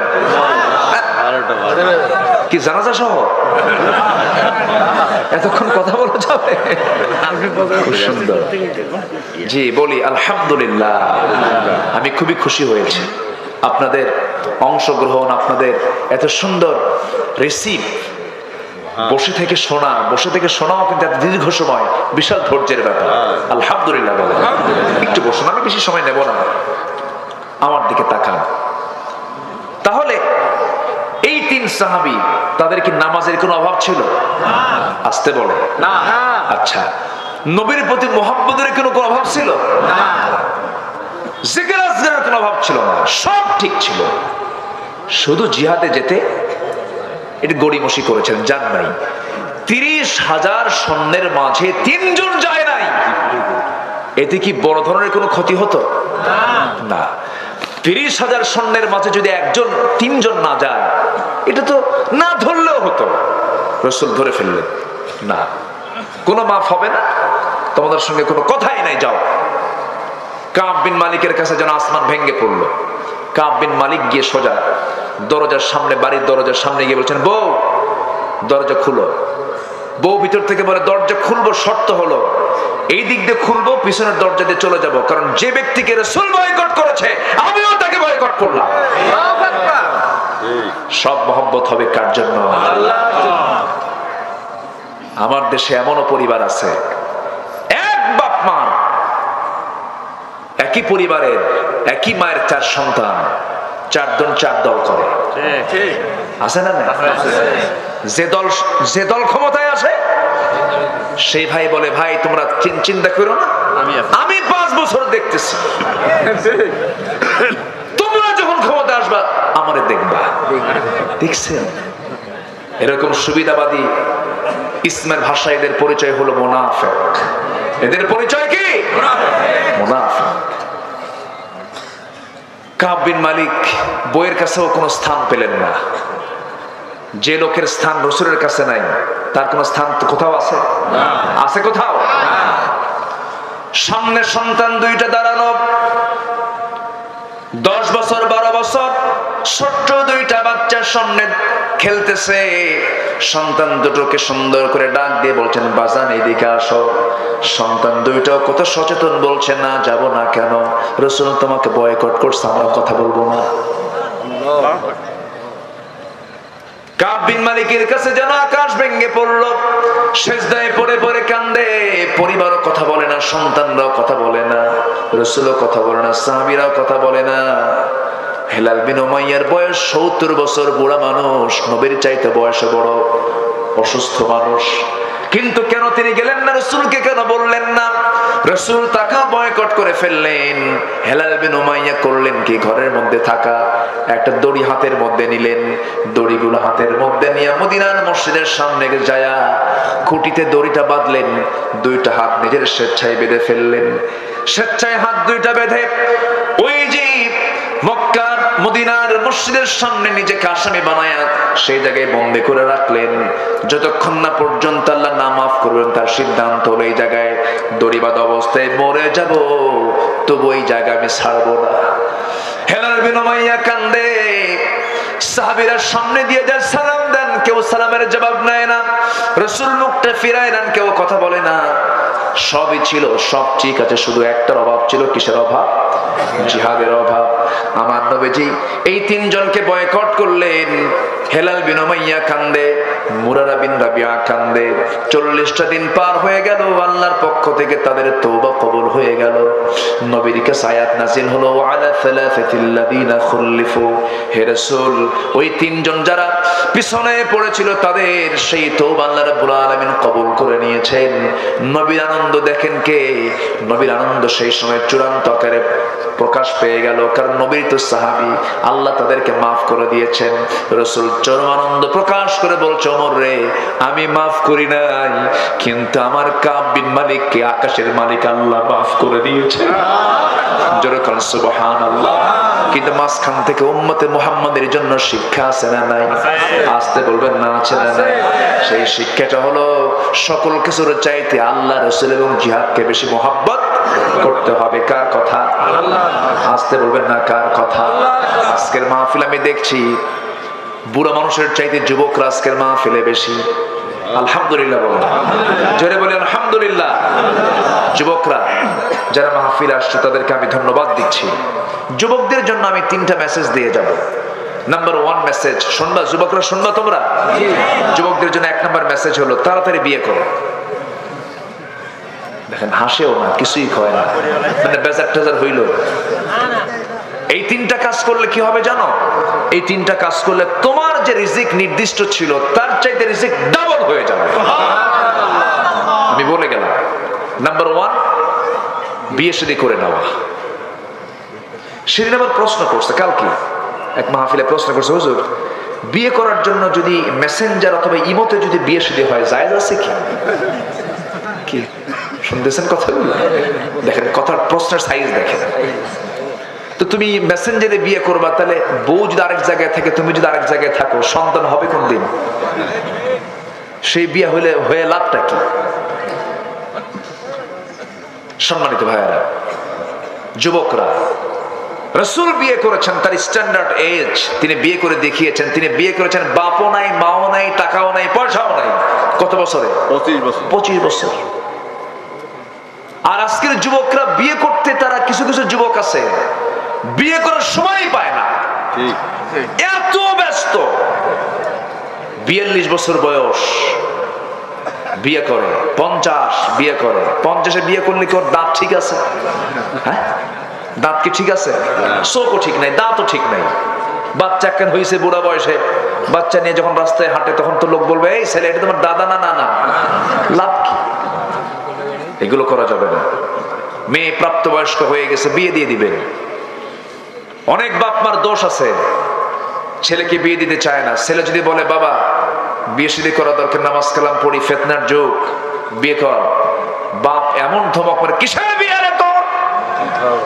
আছে না নাই? ধমক মারে উল্টো করে ক্যাচ করে থুয়ে দেয়। কিন্তু আপনি কি বোঝেন না, আপনার সন্তানটার যৌবন আসছে, সে যদি কোনো জেনার কাজে অংশগ্রহণ করে, তার একটা ভাগ আপনার আমলনামায় যাবে। কি ঠিক কিনা?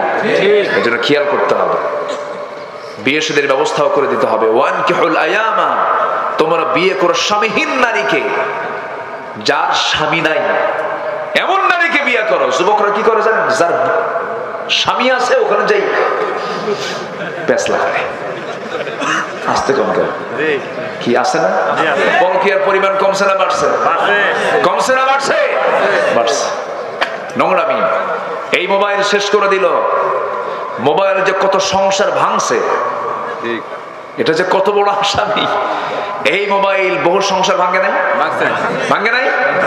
গতকালকে কোথায় যেন মাহফিল করলাম, তো বলতেছে, হুজুর আমার মেয়ে তো ঠাকুরগা। ঠাকুরগা কেন? আপনি অন্য অঞ্চলের মানুষ, ঠাকুরগা মেয়ে বিয়ে দিচ্ছেন, এর বিয়ের ঘটককে? হুজুর মোবাইল। ঘটককে? কোথায় যাবেন? এই জন্য মোবাইল ব্যবহার করা জায়েজ কি না জায়েজ, এই প্রশ্ন আমাকে যদি কেউ করে, আমি জবাব দেই, মোবাইল ব্যবহার করা তার জন্য না জায়েজ যার ঈমান দুর্বল। যার ঈমান দুর্বল তার মোবাইল ব্যবহার করা কি না জায়েজ। যার ঈমানটা শক্ত আছে সে ব্যবহার করতে পারবে। সবার জন্য মোবাইল না। যার ইমান লুজ, ও আরো লুজ হবে মোবাইল দেখলে, ঠিক কিনা বলেন? ও আরো শেষ হয়ে যাবে। যার ইমানটা শক্ত, সে মোবাইলটা ব্যবহার করতে পারবে। তো অর্থাৎ মোবাইল ব্যবহার করবে দুর্বল ইমানদারের লোক না সবল ইমানদারের লোক? এখন কারা ব্যবহার করে বলেন? যুবকরা, এটা খেয়াল করতে হবে। আল্লাহ তুমি এই এলাকার যুবকদেরকে দিন মেনে চলার তৌফিক দিয়ে দাও। রাসূল তার মেয়ে ফাতিমাকে বিয়ে দিয়েছেন, বেশি বয়সে না অল্প বয়সে বিয়ে দিয়েছেন? টাকাওয়ালার সাথে না মুত্তাকির সাথে? ভালো নামাজি লোকের সাথে।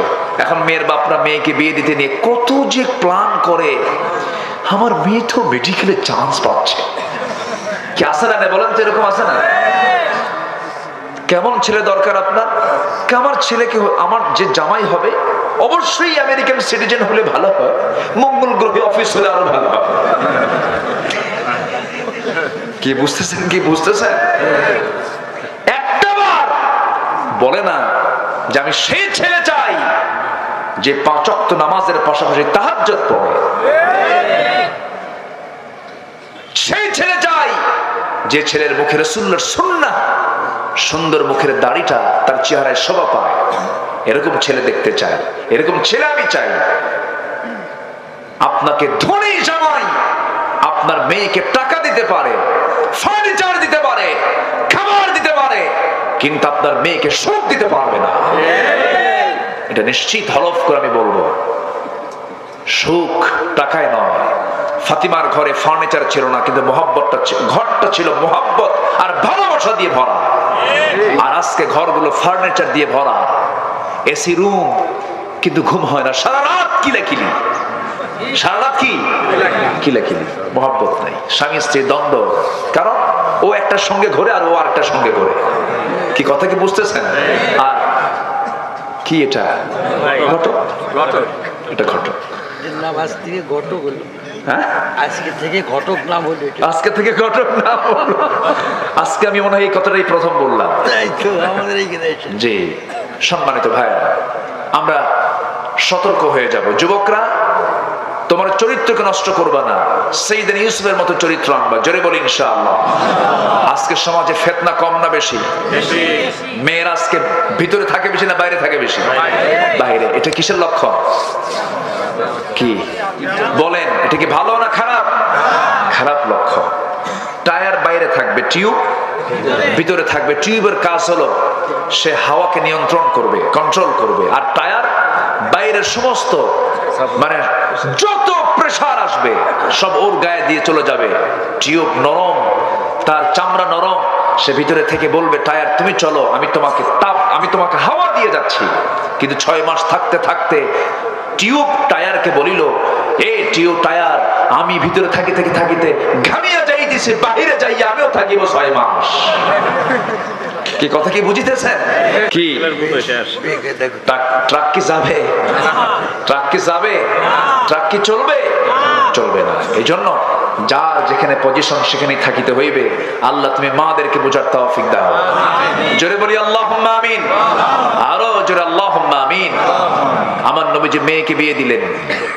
ধরে ধরে সাহাবীরা রাসূলের কাছে প্রস্তাব নিয়ে আসেন। মিলিয়নার, খেজুর বাগানের মালিক। রাসূল বললেন নট অ্যালাউ, যাও। আমার কাঙ্ক্ষিত পছন্দের লোকটা এখনো আসে নাই। সবার প্রস্তাব দেওয়া শেষ। সাইয়েদনা আলী সবার শেষে আস্তে আস্তে করে আসতেছেন আর ভাবতেছেন বাড়ি তো নাই, কি যে হয় আল্লাহই জানে। সামনে দাঁড়ায় আছেন। রাসূল বললেন আলী তুমি কিছু বলবা নাকি? হুজুর কি যে বলবো নিজেও তো জানি না। বিয়ে করবো আমার মেয়েকে? হুজুর দিলে করা যায়। জোরে বলেন সুবহানাল্লাহ।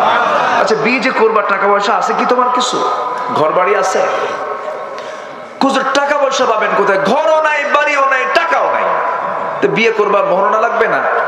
কিছুই কি নাই তোমার কাছে? কি এই যে ঢাল, এই যে তরবারি, এটাই আমার সম্পদ। যুদ্ধের ডাক আসবে, চলে যাব যুদ্ধে। রাসূল বললেন তরবারি লাগবে, ঢাল ছাড়াও যুদ্ধ চলে, ঢালটা বেচে আসো। ঢাল বেচার টাকাই হবে আমার মেয়ের বিয়ের মহরণা। জোরে বলে সুবহানাল্লাহ।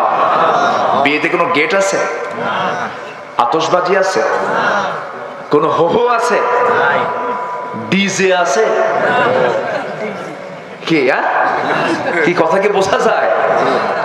গান বাজনা ছাড়া এখন বিয়ে হয় না। নোংরা মেয়েগুলো, যে বিয়েতে গান বাজনা দিয়ে উদ্বোধন হবে ওই পরিবার শান্তি হবে না। এগুলো করবেন না। বিয়ে একটা ইবাদত, বিয়ে একটা পবিত্র অনুষ্ঠান, সে অনুষ্ঠানকে হারাম বানানো যাবে না এই সমস্ত গান বাজনা। খেয়াল রাখতে হবে। গায়ে হলুদ হারাম, গায়ে হলুদ কি হারাম, এগুলো ইসলামে নাই। বিয়ে হয় নাই 2 দিন আগে বর পক্ষ কনে পক্ষের বাড়িতে এসে বিয়ানের গালে গায়ে হলুদ মাখায় দিয়ে বলে বিয়ের 1 দিন আগে যায়েন বিয়ান, এরকম আছে না নাই বলেন? এগুলো নোংরামি করা যাবে না, এগুলো হারাম। আমার নবীজি আলীকে বললেন কি আছে তোমার? বলতেছে হুজুর এই তো ঢাল বেচে আসো। ঢাল বিক্রি করতে গেছেন সকালবেলা। সেইদিন ওসমান রাদিয়াল্লাহু আনহু বলছেন আলী তুমি বাজারে ঢাল বিক্রি করতে আসছো কেন? বিয়ে ঠিক হয়েছে। কার সাথে? নবীর ছোট মেয়ের সাথে।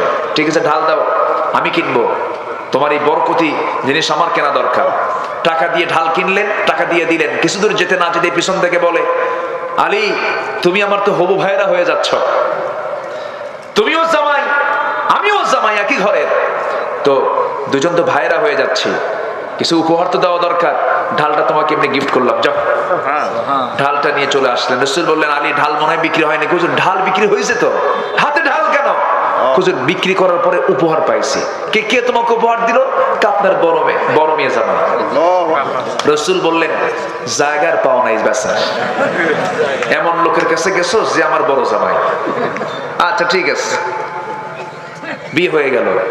নবজি তার মেয়ে ফাতেমাকে ডাক দিয়ে বলেন মা ঘর নাই, বাড়ি নাই, টাকা নাই, পয়সা নাই, কিন্তু আমি যাকে দিয়েছি, আমি তোমাকে যার হাতে তুলে দিলাম মাথা থেকে পা পর্যন্ত সব তাকওয়া। যাও স্বামীর ঘরে করে খাও, মৃত্যুর দিন পর্যন্ত যেন স্বামীর বিরুদ্ধে একটা নালিশ আমার কানে না আসে। যাও। চিন্তা করা যায়? আজকের থেকে শ্রেষ্ঠ ঘর মা তোমার স্বামীর ঘর।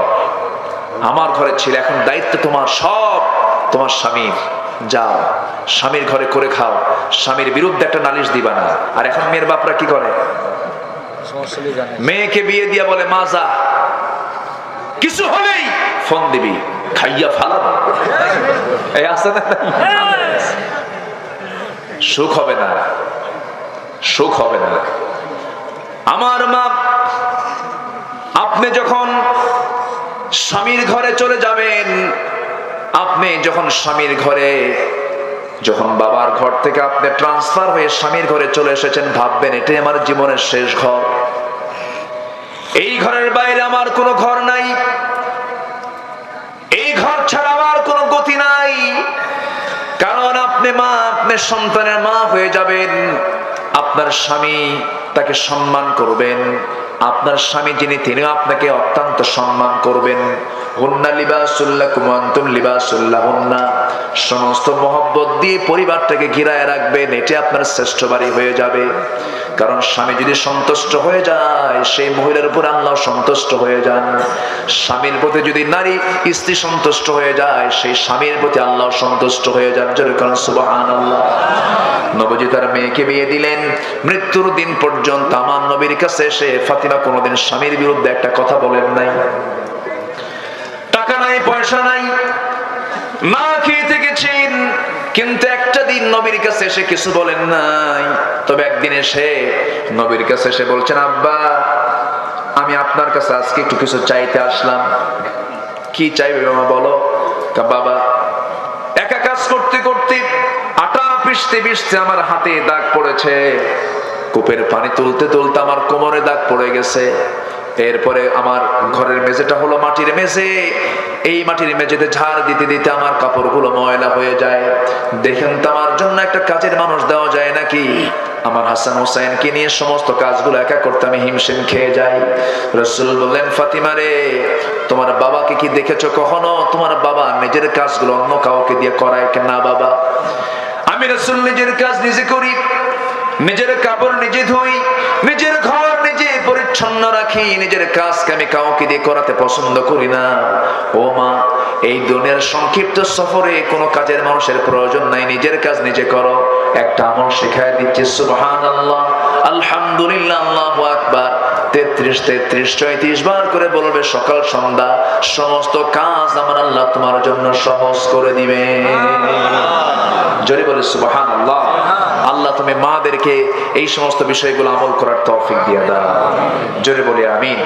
আমি আর কথা বাড়াবো না, যতটুকু হয়েছে আমরা বলে ফেলি আলহামদুলিল্লাহ। অনেক রাত হয়েছে, আমি এত সময় 90 মিনিট কথা বলি, কিন্তু আজকে কেমন যেন মনে চাচ্ছে আরো কথা বলি। বলবো আগ্রহ আছে আপনাদের? আছে। আমাদের গ্রুপ লিডার খুব সুন্দর আপনারা বলি আলহামদুলিল্লাহ। জি সম্মানিত ভাইরা, সব দিকে খেয়াল করতে হবে। ফজরের নামাজ আছে না আমাদের? ফজরের দিকে খেয়াল করব। আমরা অনেক দূর থেকে হোন্ডা করে আসছেন, মোটরসাইকেল, এখান থেকে 30 কিলো 40 কিলোমিটার দূর থেকে অনেকে এসেছেন, অনেক কষ্ট করে এসেছেন। আমাদের সবার সফরটা যেন বাড়ি পর্যন্ত আল্লাহ পাক নিরাপদ করে দেন। জোরে বলি আমিন। এসেছেন মাহফিল কমিটির পক্ষ থেকে আমি আপনাদেরকে ধন্যবাদ দিচ্ছি। মাহফিলে এসে মাহফিলকে আপনারা সফল করেছেন, বলি আলহামদুলিল্লাহ। এই মাহফিল প্রত্যেক বছর হবে ইনশাআল্লাহ, বলেন প্রত্যেক বছর চলবে। জোরে বলি ইনশাআল্লাহ। চেয়ারম্যান মহোদয় খুব আন্তরিক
আল্লাহু আকবার। বিসমিল্লাহির রহমানির রহিম।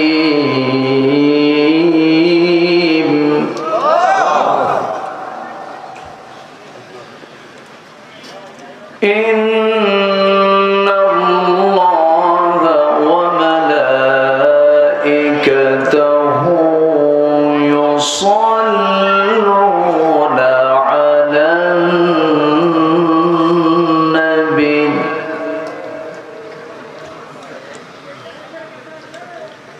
ইয়া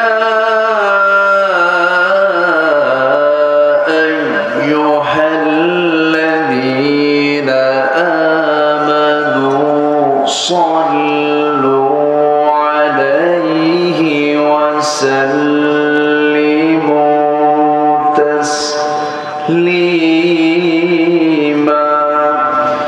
আল্লাহুম্মা সাল্লি আলা সাইয়্যিদিনা মুহাম্মাদ ওয়া আলা আলি সাইয়্যিদিনা মুহাম্মাদ। একটু মহব্বত দিয়ে নবীর প্রেমে মাতোয়ারা হয়ে জবান খুলে জোরালো কণ্ঠে সবাই বলুন আল্লাহুম্মা সাল্লি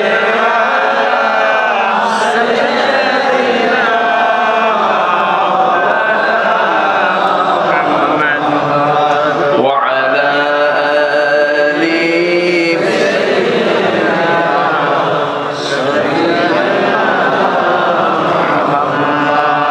তায়েফের কথা ভেবে কাঁদে শুধু দুনয়ন, এমন দরদি পেতে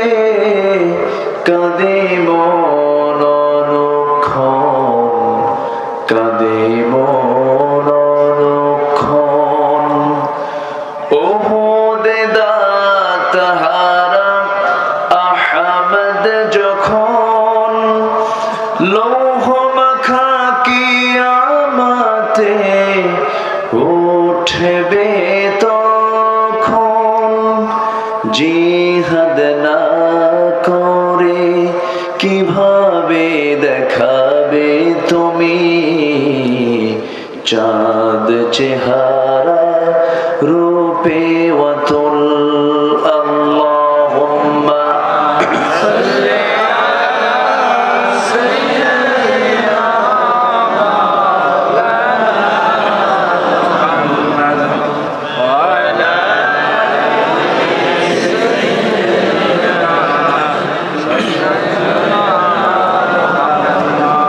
সবাই বলুন বালাগাল উলা বিকামালিহি কাশাফাত তুজা বিজামালিহি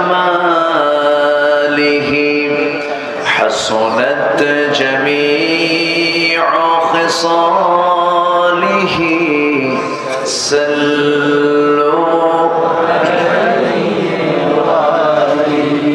সূরতে ইউসুফ বিদারি হিকমতে লুকমান ইমাম قارئ قرآن باری یہ ہے دل سادمان ما بلغ العلا بکماله کشف الدجى بجماله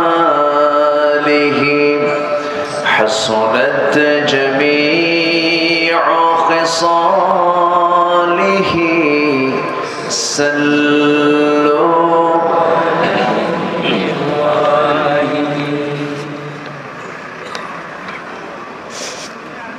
বৃহত্তর ফরিদপুর অঞ্চলের রাজবাড়ী জেলার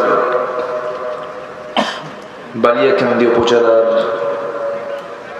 আমতলা বাজার জামে মসজিদ মাহফিল ইন্তেজামে কমিটি কর্তৃক আয়োজিত 21তম ঐতিহ্যবাহী তাফসীরুল কোরআন মাহফিল 2023 আমতলা আইডিয়াল স্কুল মাঠে অনুষ্ঠিত। আজকের এই মহৎ আয়োজনের সম্মানিত সুযোগ্য সভাপতি জনাব গোলাম সরওয়ার ভূঁইয়া, আজকের মাহফিলের সম্মানিত প্রধান অতিথি সদর ইউনিয়ন পরিষদের সম্মানিত চেয়ারম্যান মহোদয় জনাব আলমগীর বিশ্বাস আলম সাহেব, আজকের মাহফিলের বরেণ্য মেহমান যার দ্বারাই প্রতিষ্ঠিত আজকের এই 21তম মাহফিল, নন্দিত আলেম দ্বীন উস্তাজুল আসাতিজা প্রথিতযশা আলেম দ্বীন অধ্যক্ষ মাওলানা আওয়াবুল্লাহ ইব্রাহিম হাফিজাহুল্লাহ, উপস্থিত হযরত উলামায়ে কেরাম, ফদলায়ে ইজাম, সুশীল সমাজ, জাতির শ্রেষ্ঠ সন্তান শিক্ষক মণ্ডলী, জাতির বিবেক সাংবাদিক বৃন্দ, সামনে উপস্থিত দূরে কাছের বিভিন্ন স্থান থেকে ছুটে আসা কালিমার ঝান্ডাবাহী, তাওহীদের পতাকাবাহী, দ্বীন ইসলামের নরসারদুল বীর মুজাহিদ, প্রাণ প্রিয় সম্মানিত দ্বীনি ভাইরা, আড়ালে বসে আছেন শ্রদ্ধেয়া সম্মানিতা মা বোনেরা, আলোচনার সূচনায় আনুষ্ঠানিকতার মধ্য দিয়ে আমার পক্ষ থেকে আবারও দিল খোলা সালাম, আসসালামু আলাইকুম ওয়া রাহমাতুল্লাহি ওয়া বারাকাতুহু। সবাই কেমন আছেন? আলহামদুলিল্লাহ। আপনি কেমন আমাকে আছেন? প্রশ্ন করলেন? জি, আপনি কেমন আছেন? আল্লাহ তাআলা আমাকে আপনার কাতারই রেখেছেন। আলহামদুলিল্লাহ। বলছি আলহামদুলিল্লাহ। সারাদিনের স্ব কাজের ইতি টেনে ক্লান্ত শ্রান্ত দেহটাকে স্বস্তি দেওয়ার জন্য আমরা যখন বিছানার দিকে চলে যাব, ধীরে ধীরে ঠিক সেই মুহূর্তে আমরা বসে আছি কোরআনের টানে জান্নাতের বাগানে। যে মনিব আমাকে আপনাকে আসার তৌফিক দিলেন, সেই মহান রবের শানে বলছি আলহামদুলিল্লাহ। আবারও বলছি আলহামদুলিল্লাহ। চিৎকার মেরে বলছি আল্লাহুম্মা ইন্নী আসআলুকা আল হুদা ওয়াত তুকা ওয়াল আফাফা ওয়াল গিনা। সবাই বলি আল্লাহুম্মা লাকা আসলামতু ওয়া বিকা আমানতু ওয়া আলাইকা তাওয়াক্কালতু ওয়া ইলাইকা আনাবতু ওয়া বিকা খাসামতু। আমরা আল্লাহ তাআলার শুকর আদায় করে নিলাম।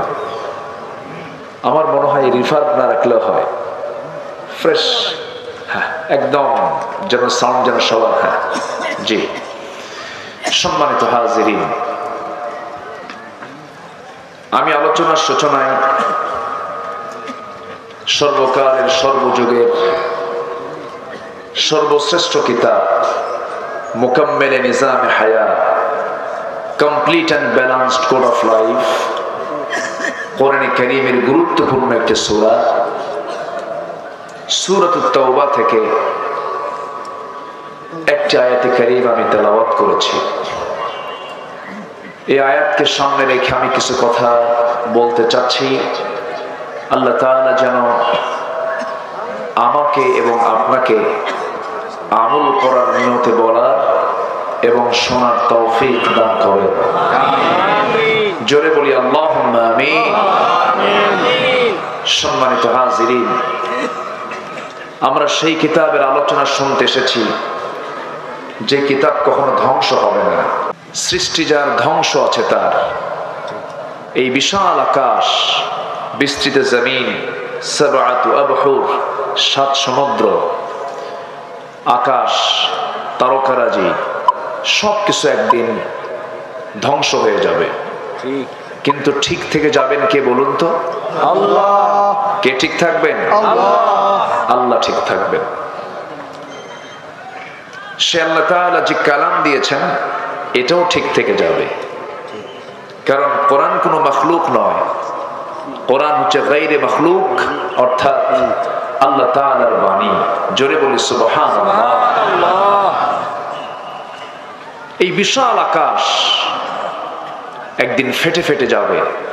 তার সামান্য হালকা কিছু চিত্র আমরা কয়েকদিন আগে, যেটা তুলনা করা যাবে না, তুরস্কে আল্লাহ তাআলা একটু, সিরিয়াতে আল্লাহ তাআলা একটু দেখিয়ে দিয়েছেন প্রকম্পনটা কেমন হতে পারে।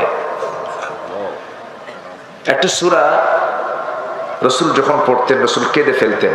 তাফসীর এসেছে, বিশেষ করে আমপাড়ার 30তম পারার যে ছোট্ট ছোট্ট সূরাগুলো আছে কিয়ামতের উপরে, আমার নবীজি মাঝে মাঝে এগুলো তেলাওয়াত করতেন নামাজে আর কেঁদে ফেলতেন। কিয়ামা নামে একটা সূরাই আছে। সেই ভয়ঙ্কর দৃশ্য সবার সামনে আছে না নাই? আছে। আল্লাহ রাব্বুল আলামিন বলেন, ইদাশ শামসু কুয়িরাত ওয়া ইদান নুজুমু কাদারাত ইদাস সামাউ ফাতারাত ওয়া ইদাল কাওয়াকিবু ইনতাসারাত ইযা যুলজিলাতিল আরদু জিলজালাহা ওয়া আখরাজাতিল আরদু আথকালাহা ওয়া ক্বালাল ইনসানু মা লাহা ইয়াওমাইযিন তুহাদ্দিসু আখবারাহা বিআন্না রাব্বাকা আওহা লাহা। আসমান ফেটে ফেটে পড়বে, সূর্য সংকুচিত হয়ে যাবে, তারকাগুলো গুলো ছিটকে ছিটকে পড়বে, জমিন প্রকম্পিত হয়ে যাবে, ধাক্কা ধাক্কি শুরু হয়ে যাবে, জমিন তার সমস্ত কিছু উদ্গীরণ করে দেবে, ভিতরে থাকে সবকিছু বের করে দেবে। মানুষ বলবে এত কিছু সাজালাম, এত কিছু করলাম, সব তো আজকে মাটির সঙ্গে মিশে গেল। আল্লাহ রাব্বুল আলামিন বলেন, কুল্লু মান আলাইহা ফানি ওয়া ইয়াবকা ওয়াজহু রাব্বিকা যুল জালালি ওয়াল ইকরাম ফাবিআইয়ি আলাই রাব্বিকুমা তুকাযযিবান।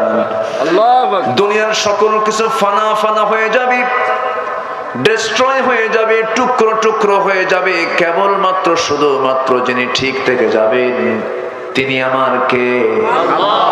আসতে বলবেন না, তিনি আমার কে? আল্লাহ। আল্লাহ কহ, আল্লাহ ঠিক থেকে যাবেন। এই পৃথিবীর সকল কিছু ধ্বংস হয়ে যাবে, তিনি ঠিক থেকে যাবেন। আল্লাহ ঠিক থেকে যাবেন। আল্লাহ যে কথাগুলো বলেছেন সেই কথার সমষ্টি হলো কালামুল্লাহ, কোরআনে কারীম, এটাও ঠিক থেকে যাবে। কারণ এই কিতাবের হেফাজতকারী তো পৃথিবীর কেউ না, আল্লাহ নিজে এটাকে হেফাজত করার দায়িত্ব নিয়েছেন। ওয়া ইন্না লাহু লাহাফিজুন, আমি নিজে এটাকে হেফাজত করব। জোরে বলে সুবহানাল্লাহ। আমার ভাইয়েরা, আমার বন্ধুগণ, এই কিতাব নিয়ে অনেকেই এখনো বাংলাদেশেও আছে, কিছু কিছু নাস্তিক চক্র আছে যারা বলে কোরআনটা হলো মুহাম্মদ রচিত। জোরে বলি নাউযুবিল্লাহ, আরো জোরে বলি নাউযুবিল্লাহ। কবি কবিতা নেবে, সাহিত্যিক সাহিত্য নেবে, লেখক লেখা নেবে, একজন গবেষক গবেষণা নেবে, একজন বিজ্ঞানী বিজ্ঞান নেবে, চিকিৎসক চিকিৎসা নেবে, রাজনীতিবিদ রাজনীতি নেবে, রাষ্ট্রনায়ক রাষ্ট্রের নীতি নেবে, বিচারপতি বিচার নেবে। এমন কোন দিক, এমন কোন বিভাগ নাই যার মধ্যে নাই। পৃথিবীর সকল জ্ঞানের সোর্স হলো কোরআন। আমার ভাইয়েরা, সকল জ্ঞান বিজ্ঞানের সমস্ত সোর্স হলো কোরআন। কারণ আল্লাহ তাআলা নিজেই বলেছেন, ইয়াসিন ওয়াল কুরআনিল হাকীম। কোরআন হলো বিশেষ বিজ্ঞানময়, বিশেষ জ্ঞানের কিতাব। জোরে বলে সুবহানাল্লাহ। পৃথিবীর সব তথ্য ভুল হতে পারে, পৃথিবীর সব ডাটা ভুল হতে পারে, কিন্তু কোরআন যে ডাটাটা দিয়েছে তার মধ্যে কোনো ভুল নাই। আল্লাহ রাব্বুল আলামিন সংখ্যা তথ্য মিলে, সংখ্যা তথ্যের অপূর্ব সমন্বয় রেখে কিন্তু কোরআনটা রচনা করেছেন। সংখ্যা তথ্যের সঙ্গে মিল পাওয়া যায়। মানুষের পক্ষে সংখ্যা তথ্যের অপূর্ব সমন্বয় রেখে এমন কোরআন মানুষ কখনো রচনা করতে পারবে না। সেদিন আমি সূরা বাকারাকে নিয়ে একটু গবেষণা করছিলাম। সূরা বাকারার আয়াত সংখ্যা হলো 286। 286। এর অর্ধেক কত বলেন? এর অর্ধেক কত? 143। আপনি 143 নম্বর আয়াতে যান, দেখেন আল্লাহ তাআলা কি আয়াত এখানে সেট করেছেন। পৃথিবীর কোন মানুষ এগুলো রচনা করে মিলাতে পারবে না। আবার কবিতার ছন্দ মিলিয়ে দিয়েছেন, সাহিত্যের রস মিলে দিয়েছেন। 286টা আয়াত সম্বলিত এই সূরার ঠিক মাঝখানে 143 নম্বর আয়াতে কি বলেছেন দেখেন, ওয়াকাযালিকা জাআলনাকুম উম্মাতান ওয়াসাতান লিতাকুনু শুহাদাআ আলান নাস ওয়া ইয়াকুনার রাসূলু আলাইকুম শাহীদা ওয়ামা জাআলনাল কিবলাতা التي كنت عليها إلا لنعلم من يتبع الرسول ممن ينقلب على عقبيه جربنا الله أكبر আল্লাহ তাআলা এই জায়গায় শিয়াটাই সেট করেছেন আমাদেরকে। আল্লাহ তাআলা মধ্যমপন্থী জাতি বলে সম্বোধন করেছেন, ওয়াকাযালিকা জাআলনাকুম উম্মাতান ওয়াসাতা, তোমরাই হলে মধ্যমপন্থী জাতি। আয়াতটা আসছে শেষে না মাঝখানে? মাঝখানে। এইরকম করে আমি যদি এই কিতাবের বর্ণনা দিতে যাই, আল্লাহ তাআলা কিতাবকে নিয়ে তো আগে কথা বলেছেন। কোরআন খুলবেন আগে আল্লাহর প্রশংসা, সেকেন্ড সূরায় যাবেন যালিকাল কিতাব লা রাইবা ফিহি, ইয়াসিনে চলে যাবেন ইয়াসিনুল কুরআনুল হাকীম, রহমানে চলে যাবেন আর রহমান আল্লামাল কোরআন। এরকম করে শুরুতে আল্লাহ রাব্বুল আলামিন কোরআন সম্পর্কে একটু ধারণা দিয়েছেন। বান্দা অন্য বইয়ের মতো এটাকে বই ভেবো না, এটা এমন একটি জানালা, যে জানালায় চোখ রাখলে বান্দা দুনিয়াতে বসেই জান্নাত জাহান্নাম দেখতে পাবা। জোরে বলে সুবহানাল্লাহ। আল্লাহ এবং বান্দার ভিতরে সম্পর্কের সেতু বন্ধন তৈরি হবে এই কোরআন দিয়া। কোরআন যার দখল বেশি, আল্লাহর সঙ্গে তার মহব্বত বেশি। জোরে বলে সুবহানাল্লাহ। এই কিতাবের সঙ্গে যার সম্পর্ক নাই, আল্লাহর সঙ্গে তার সম্পর্ক নাই। আজকে মুসলমান মসজিদ ভাল লাগে না, মুসলমান মসজিদ ছেড়ে দুর্গা পূজা হলে পরে সেই জায়গায় গিয়ে নারিকেলের নাড়ু খাওয়া মুসলমান আছে না নাই? আল্লামা ইকবাল আফসোস করে বলছেন, উনকো তহজীব নে হর বন্দ সে আজাদ কিয়া, লাকে কাবে সে সনম খানে মে আবাদ কিয়া। নব্য যুগের সভ্যতা মোহে কেটে ফেললে সব বাঁধন, মসজিদ ছেড়ে মন্দির গিয়া বাসা বেঁধেছ হায় এখন। মন্দির ভাল লাগে, ঈদের দিন ভাল লাগে না, ভালোবাসা দিবস ভালো লাগে, ঠিক কিনা? কি নোংরামি আসতেছে সামনে। আজকে আমার আলোচনার সাবজেক্ট হবে ভালোবাসা, ঠিক আছে না? আজকে আমার সাবজেক্ট ভালোবাসা, আমি নিশ্চয়ই ভালোবাসা। আজকে আমার আলোচনার সাবজেক্ট কি বলেন? ভালোবাসা। ভালোবাসা। কিন্তু ভালোবাসা শব্দটাকে নোংরা বানিয়েছে, যেমন করে নেতা শব্দটাকে নোংরা বানানো হয়েছে, ঠিক কিনা বলেন? নেতা নামটা শুনলে আমাদের কাছে কেমন যেন লাগে না? কেমন যেন লাগে। কিন্তু নেতা কে ছিলেন? মুহাম্মদ সাল্লাল্লাহু আলাইহি ওয়াসাল্লাম। মুহাম্মদ সাল্লাল্লাহু আলাইহি ওয়াসাল্লাম ক্বালা ইন্নী জাঈলুকা লিন-নাসি ইমামা। সকল নবীরা ছিলেন নেতা। সকল নবীরা কি ছিলেন? নেতা। নেতা কি নামাজি হবে না বেনামাজি হবে? নামাজি হবে। কিন্তু এখন কি? বেনামাজি। আমি কিন্তু কই নাই, আপনারাই বলতেছেন। প্রশ্ন করছি, উত্তর আপনারা দিচ্ছেন, দোষ আমার নাই। সম্মানিত ভাইয়েরা, তাহলে ভালোবাসা শব্দটা এটা অনেক সুন্দর না? কিন্তু এই ভালোবাসাটা আজকে কোথায়? ঘরের ভিতরে না গাছতলা বটতলা? গাছতলা বটতলা। গাছতলা বটতলা। কিন্তু এটা কি উচিত ছিল? না। মোহাব্বতের ক্লাস আছে। মোহাব্বতটা হচ্ছে কেমন? যেরকম আব্বা আম্মার প্রতি সন্তানের মোহাব্বত, ভাইয়ের প্রতি ভাইয়ের মোহাব্বত, এরপরে আত্মীয়ের প্রতি আত্মীয়ের মোহাব্বত, রক্তের সাথে রক্তের মোহাব্বত, স্ত্রীর সাথে স্বামীর মোহাব্বত, আবার ইমানদারের সাথে ইমানদারের মোহাব্বত। মোহাব্বতে তাবিঈ, মোহাব্বতে আকলি, মোহাব্বতে ঈমানি। একটা হচ্ছে স্বভাবগত ভালোবাসা, আরেকটা হচ্ছে জ্ঞান প্রসূত ভালোবাসা, আরেকটা হচ্ছে ঈমানি ভালোবাসা। মোহাব্বতে তাবিঈটা কি?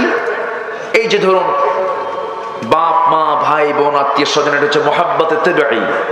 সন্তান জ্বর আসছে, মায়ের ঘুম চলে গেছে, এটা কি? মোহাব্বত। এটা একটা ভালোবাসা, এটা স্বভাবগত ভালোবাসা, ন্যাচারাল। মোহাব্বতে আকলিটা কি? অসুখ হয়েছে, ডাক্তার ওষুধ দিয়েছেন, ওষুধ খেতে কি মনে চায়? বলেন, ওষুধ খেতে মনে চায়? এরপরও খাই কেন? এটাকে মোহাব্বত করি কেন? আমাকে সুস্থ থাকতে হবে। এটা হচ্ছে জ্ঞান প্রসূত ভালোবাসা, জ্ঞান দিয়ে ভালোবাসা। আরেকটা হচ্ছে মোহাব্বতে ঈমানি, এটা হচ্ছে ঈমানের ভিত্তিতে ভালোবাসা। এটাই হলো স্থায়ী, এটাই হলো পারফেক্ট, এটাই হলো টিকসই। সম্মানিত ভাইয়েরা, অনেক কথা আছে।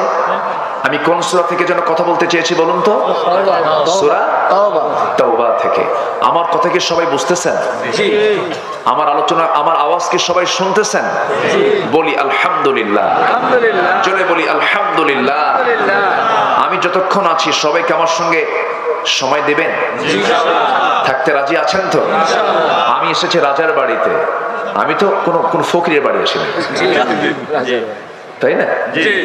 রাজার বাড়িতে এসেছি, আমার তার কোনো সমস্যা, সব রাজা, মাঝখান থেকে আমি একজন প্রজা এসেছি। তো আমাকে সময় দেওয়া যাবে তো ইনশাআল্লাহ? সম্মানিত ভাইয়েরা, সম্মানিত বন্ধুগণ,